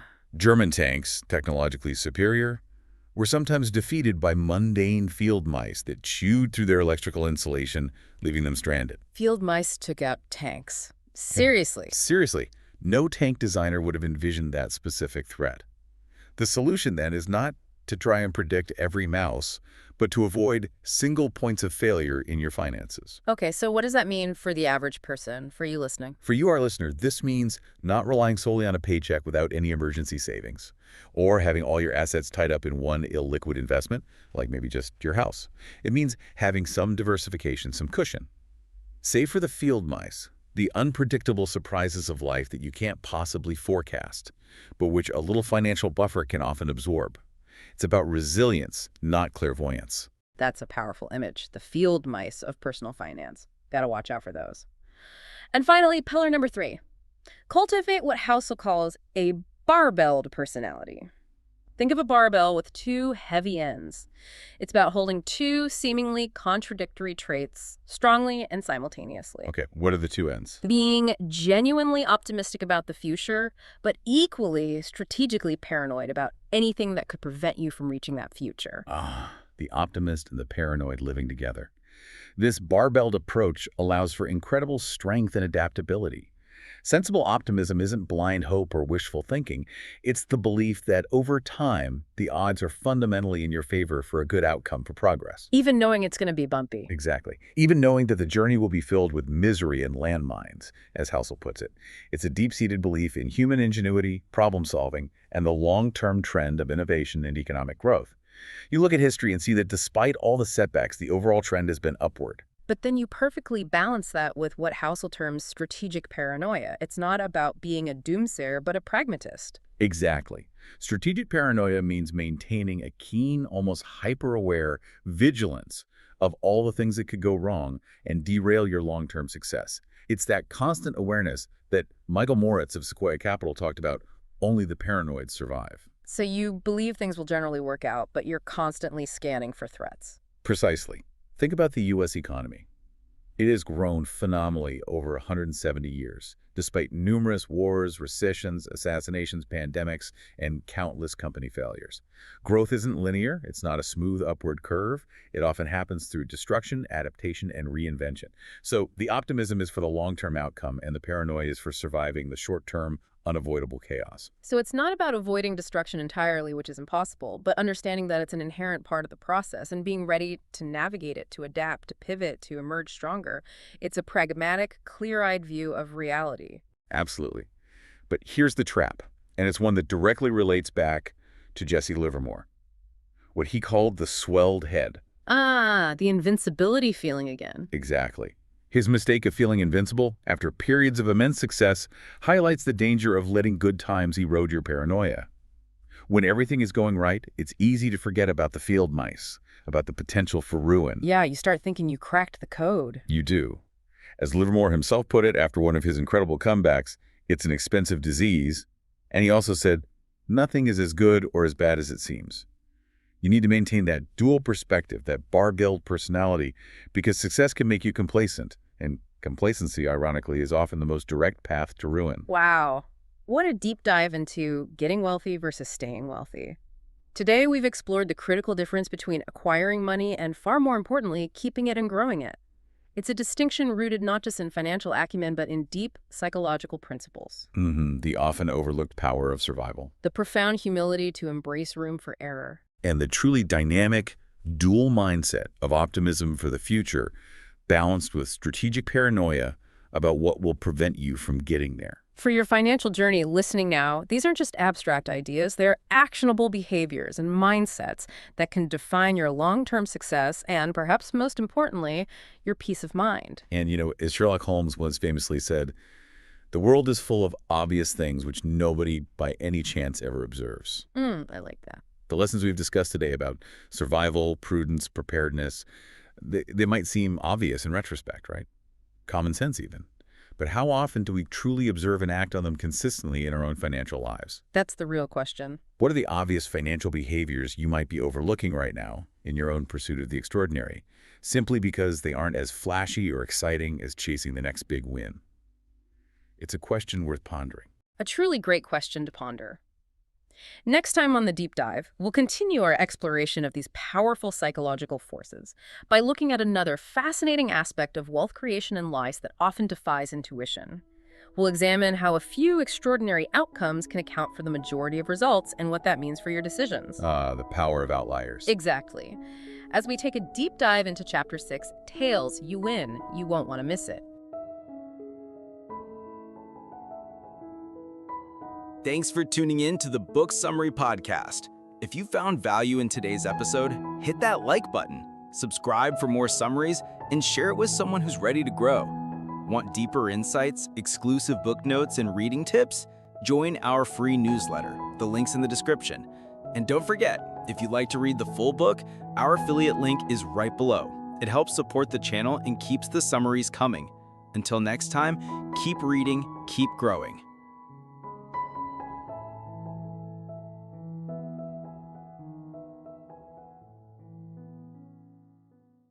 Welcome to Book Summary Podcast, your gateway to personal transformation. Each episode delivers big ideas from the world's most impactful books on mindset, productivity, and success, all in just a few minutes. Ready to turn knowledge into action? Let's get started. Imagine for a moment two vastly different lives. Okay. On one side, you've got this brilliant technology executive, a certified genius, right? Yeah. His patents and Wi-Fi routers made him a fortune by his 20s. He sold multiple companies, lived this life of, extraordinary privilege and apparent success. Yeah. Yet, our sources tell us he ended up completely broke. His wealth just gone, squandered in a spiral of, erratic behavior. Wow. Now, let's flip that coin completely. Picture Ronald Reed, an American janitor and gas station attendant from rural Vermont. His life was, by all accounts, incredibly humble, lived in a modest two-bedroom house, never remarried after being widowed, and his main hobby was, famously, chopping firewood. I mean, hardly the picture you'd paint of a financial titan, right? Not at all. Sounds very ordinary. Exactly. But when Ronald Reed passed away at 92, he made international headlines. Because this unassuming janitor, he left behind an $8 million fortune. Mostly to his local hospital and library. $8 million from a janitor. That's astonishing. Isn't it? Welcome back to the Deep Dive, everyone. This is where we take your sources. And today we've got these truly eye-opening excerpts from The Psychology of Money by Morgan Housel. And we really dig in to unearth the most valuable, actionable insights. And the mission today is pretty fundamental, I think. It really is. We're exploring an idea that can genuinely transform how you think about your own finances, and honestly, everyone else's too. The concept that when it comes to money, no one's crazy. Yeah, what's fascinating here, right from the start, is that Housel's core premise, it just directly challenges this deeply ingrained assumption so many of us hold. You know, we tend to believe financial success is primarily about intelligence, right? About having a high IQ or being like a math whiz or understanding complex market stuff. Right, being smart with money. Exactly.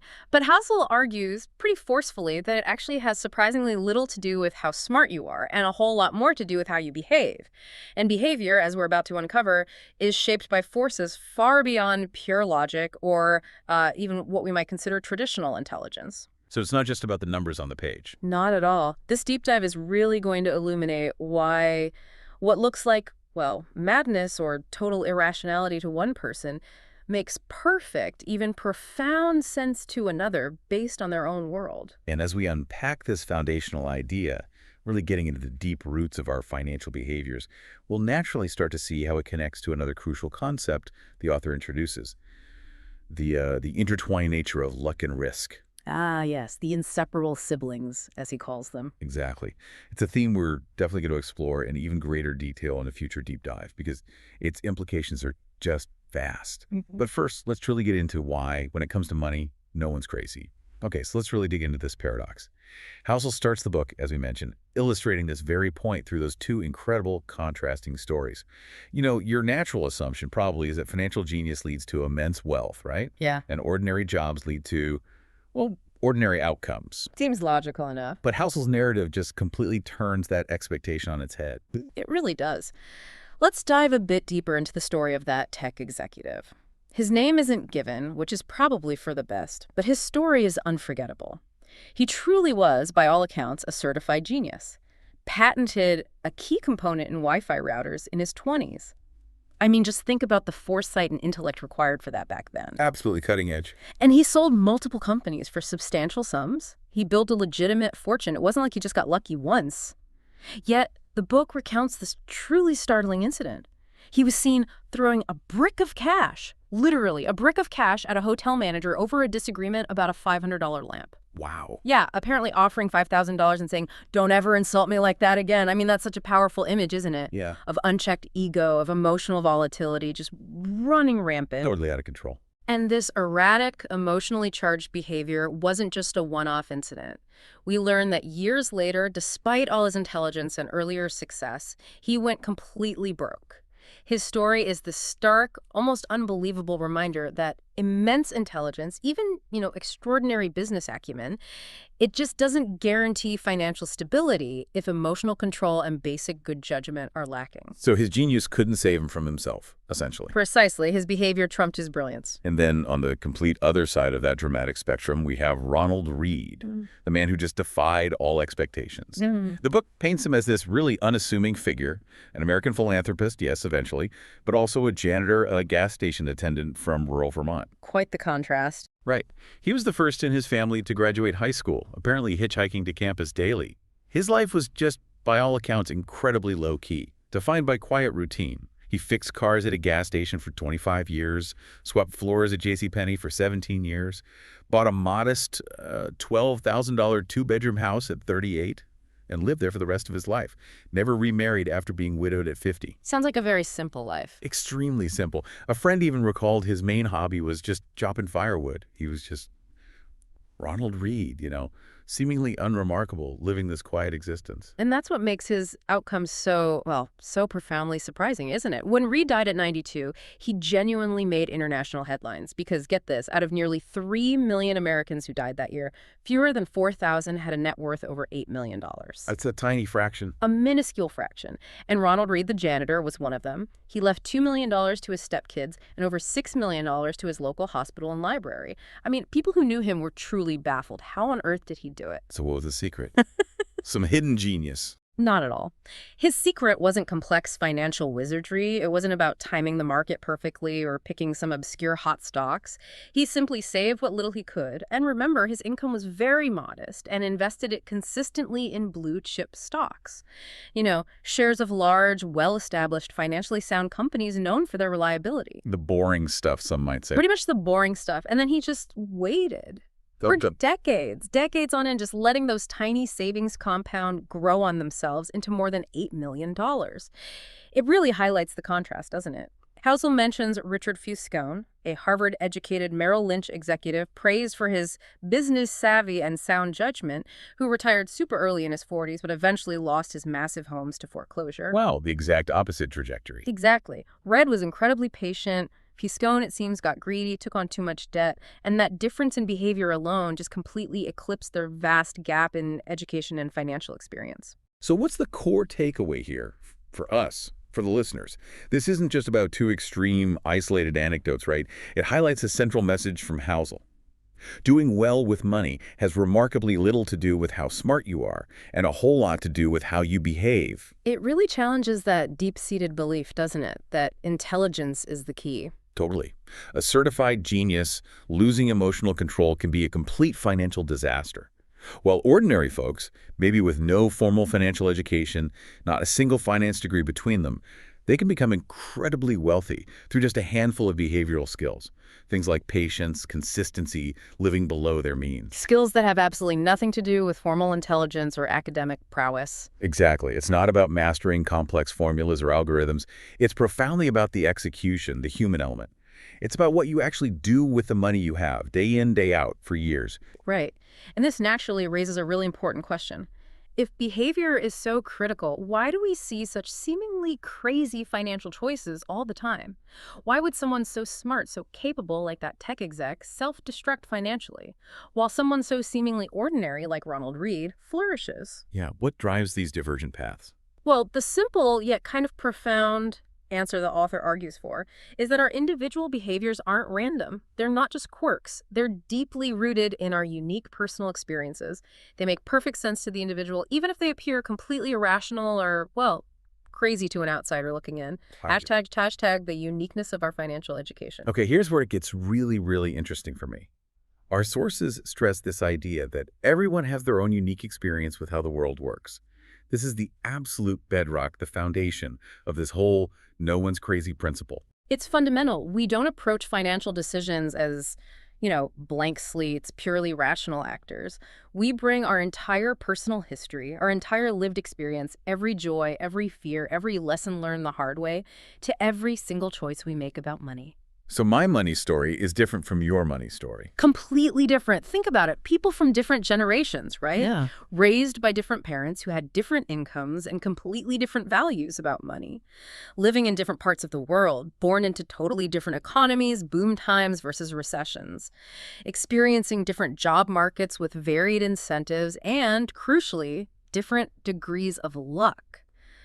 They all learn wildly, fundamentally different lessons about money. Makes sense. And what you've personally experienced, what you've lived through, what you felt in your gut, maybe seeing your parents struggle or experiencing a sudden windfall or losing a job unexpectedly, that stuff is far more compelling, far more formative than anything you learn secondhand from a book or a lecture. Even if that secondhand knowledge is technically correct. Absolutely. Housel puts it starkly. Your personal experiences, even if they represent maybe only 0.0000001% of what's actually happened in the world, they make up maybe 80% of how you think the world works. It's the inescapable lens through which you filter every single piece of financial information you encounter. And the author gives some really powerful, stark illustrations of this. Consider these fundamental differences and just imagine how they would irrevocably shape someone's entire financial worldview. Okay. Like someone who grew up in extreme poverty. Their perception of risk and reward is going to be fundamentally different than, say, the child of a wealthy investment banker, right? Their understanding of what constitutes enough money or what feels like genuine safety would be completely alien to each other. They're operating from vastly different baseline realities. Totally different mental frameworks. Or a person who lived through periods of high inflation, say in 1960s or 70s America, where prices literally tripled during their impressionable teens and 20s. They remember the gas lines. They remember their paychecks shrinking in real terms, that relentless, grinding erosion of purchasing Oh, power. what a visceral memory. Exactly. It's an emotional, visceral experience that a person who grew up with stable prices, like maybe someone born in 1990, simply never had. How could they fully grasp that deep-seated fear of inflation eroding everything? You can explain it, but they haven't felt it. They haven't felt that anxiety yet. Or think about the stockbroker who lost everything, or watched families lose everything during the Great Depression. Their understanding of market risk, of volatility, of the potential for utter collapse is profoundly different than, say, a tech worker basking in the late 1990s dot-com boom. That tech worker might see the market as this endless growth machine, almost a guaranteed path to riches. Two completely opposite experiences of the same market, just at different times. And even geographically, an Australian who hasn't experienced a recession in like 30 years has a worldview that no American really has, given how much more frequent economic downturns have been in the U.S. These differences in how people have experienced money firsthand, they aren't small nuances. They create completely divergent mental models. And Housel gives that great example comparing people born in 1970 versus 1950. For someone born in 1970, the S&P 500, that main U.S. stock market index, increased almost tenfold, adjusted for inflation, during their really formative teens and 20s. Wow, tenfold. Yeah. So think about the psychological impact of that. That group grew up seeing the stock market as this incredibly reliable engine of wealth creation. But for someone born just 20 years earlier, in 1950, the market went literally nowhere, flatline, during those same impressionable years. So one group sees stocks always go up, the other sees stocks are risky and go nowhere. Exactly. Two equally smart groups, technically exposed to the same market over their lives, but with completely different emotional and practical market views based purely on when they experienced it. So this is really the crux of it, isn't it? This is the crux. It means that equally smart people, people with the same data, the same news feeds, can profoundly disagree about fundamental things. How recessions happen, how you should invest, what financial goals to prioritize, even how much risk is acceptable. And it's not about who's smarter or who has better information. Not fundamentally. It's because we've all had different lives, shaped by equally persuasive, equally personal experiences. What seems absolutely crazy to you, what appears completely irrational based on your life, might make perfect logical sense to me because my life has taught me entirely different lessons about how money works, how the world works. There's that powerful, almost chilling example Housel uses from the Great Depression. Yep. The historian Frederick Lewis Allen wrote that the Depression marked millions of Americans inwardly for the rest of their lives. It left this indelible scar, this deep-seated fear and caution. A whole generation shaped by trauma. Exactly. But then you have John F. Kennedy, running for president decades later. When asked about his memories of the Depression, he famously remarked, quite honestly, "I have no first-hand knowledge of the Depression. My family had one of the great fortunes of the world, and it was worth more than ever then.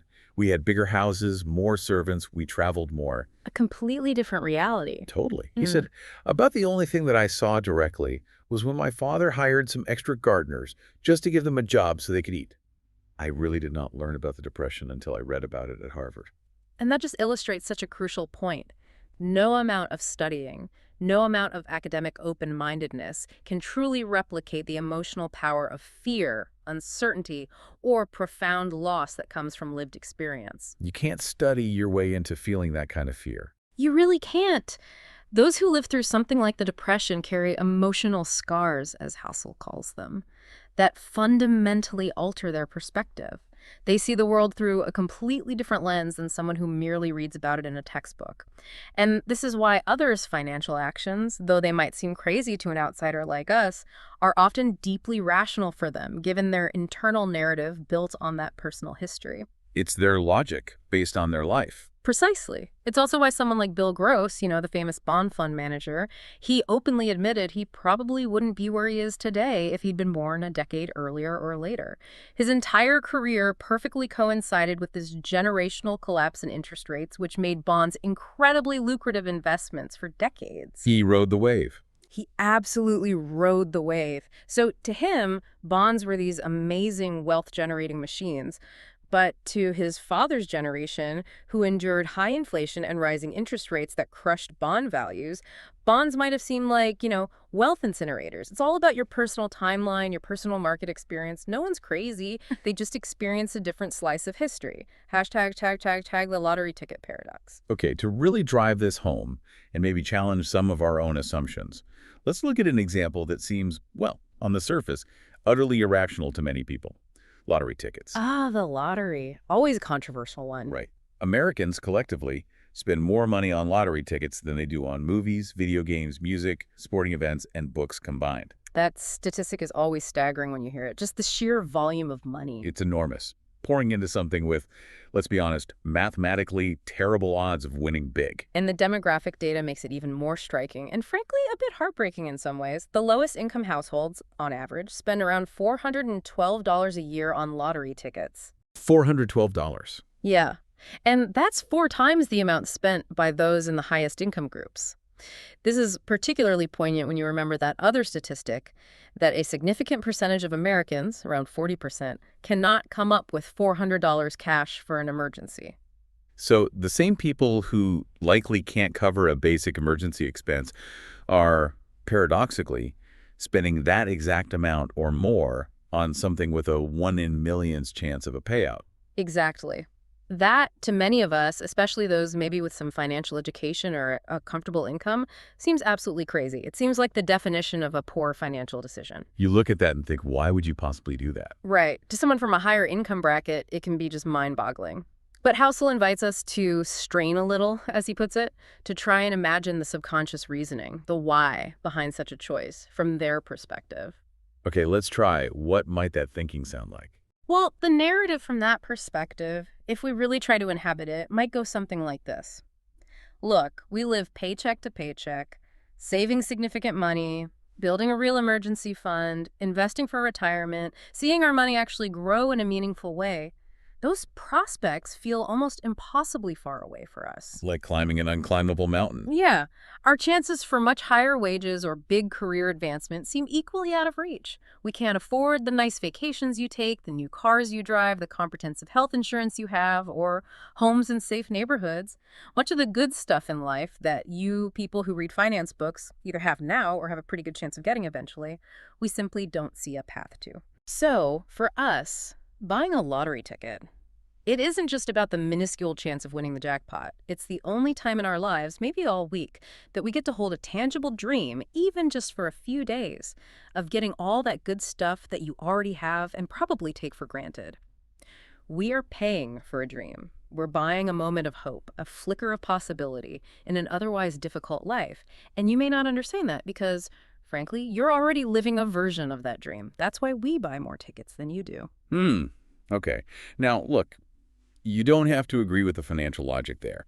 And from a purely mathematical, objective standpoint, buying lottery tickets when you're broke is still a very bad financial strategy. There's no getting around that. Absolutely. The math is clear. But this explanation, this act of straining to understand, it really uncovers the true root of so many financial decisions, doesn't it?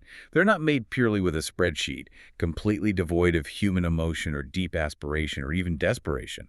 No, they're made at the dinner table, like Housel says, or in company meetings, or in quiet moments of hope or fear, where your personal history, your unique worldview, your ego, your pride, maybe even odd incentives from your job or social group, they all get scrambled together into a narrative that works for you. A narrative that makes sense in your world. Exactly. It makes seemingly irrational behavior at the very least comprehensible.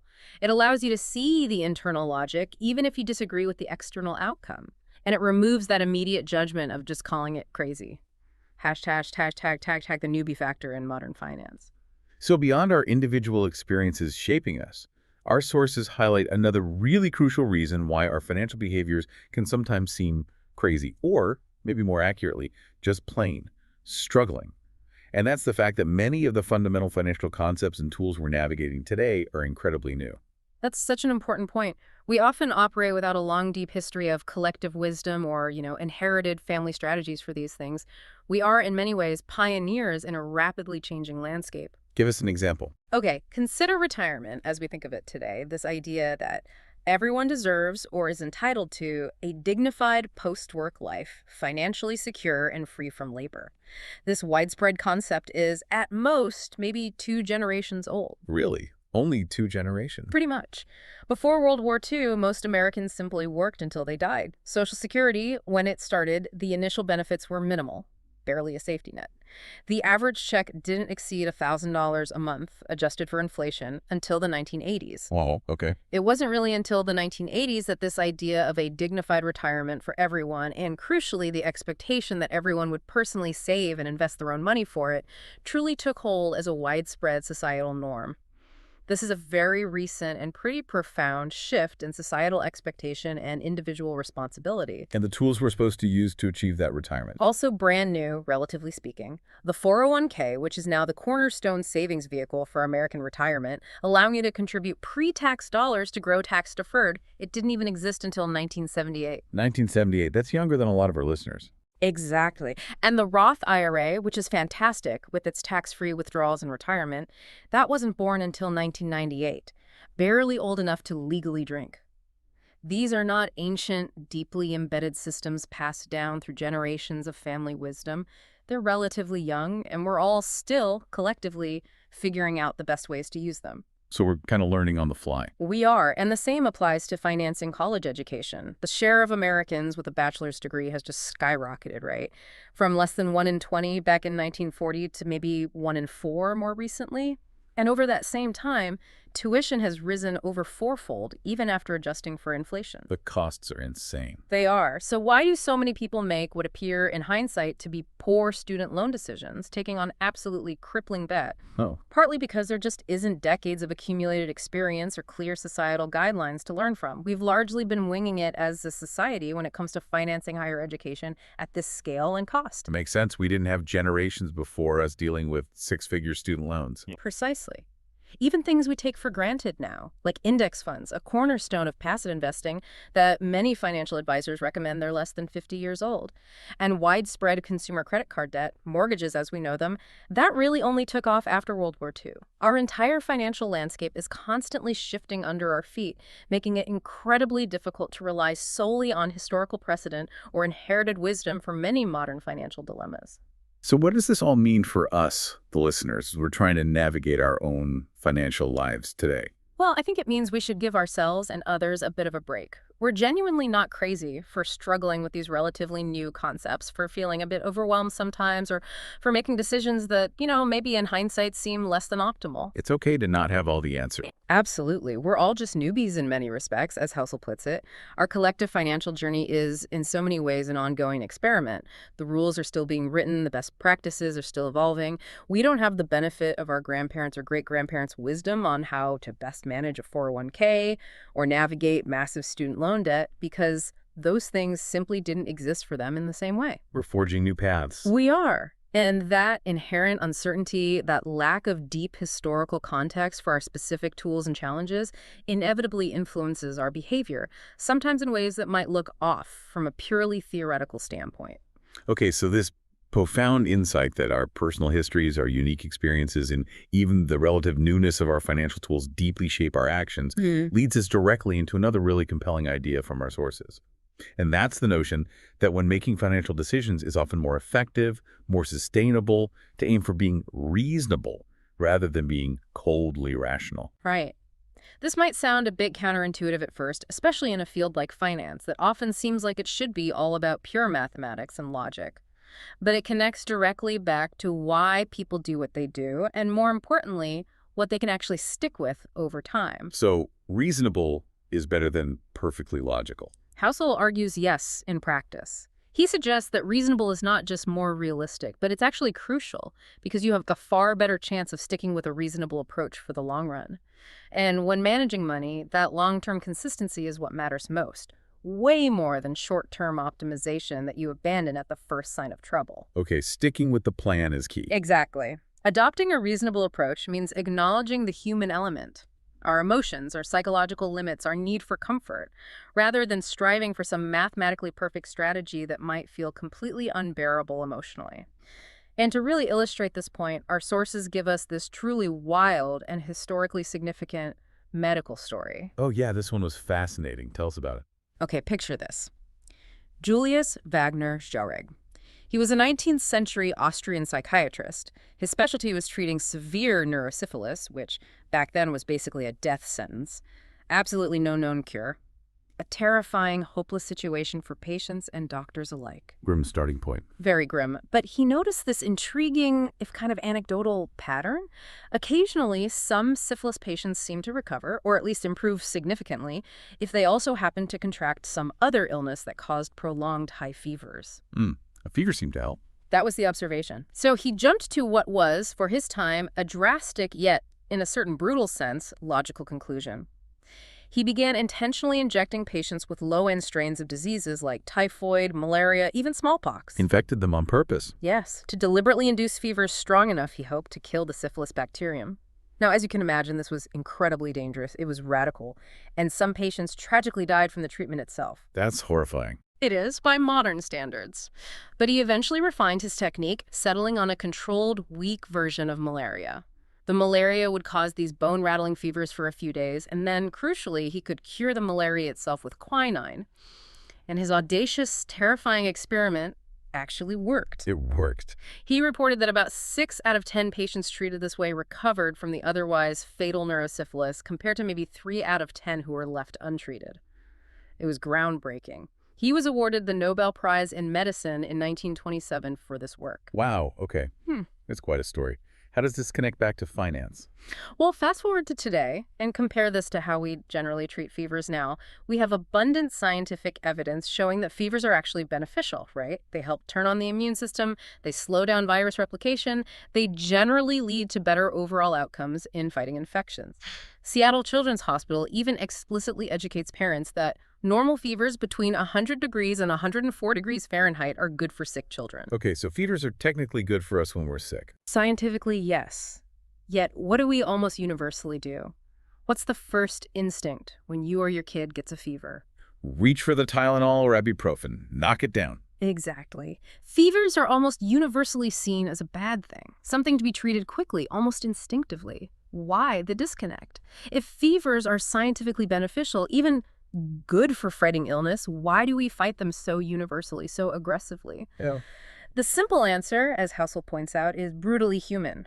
Fevers hurt, and people don't want to hurt. A doctor's goal isn't just to cure the underlying disease, but to do so within the bounds of what's reasonable and tolerable to the patient. It might be purely rational, in a cold scientific sense, to want to endure a fever if you have an infection because you know it's helping your body fight it off. But it feels awful. Exactly. It's not reasonable from a human perspective when you're shivering uncontrollably under a blanket, your body is aching all over, and you just want the pain and the misery to stop. Patient comfort matters.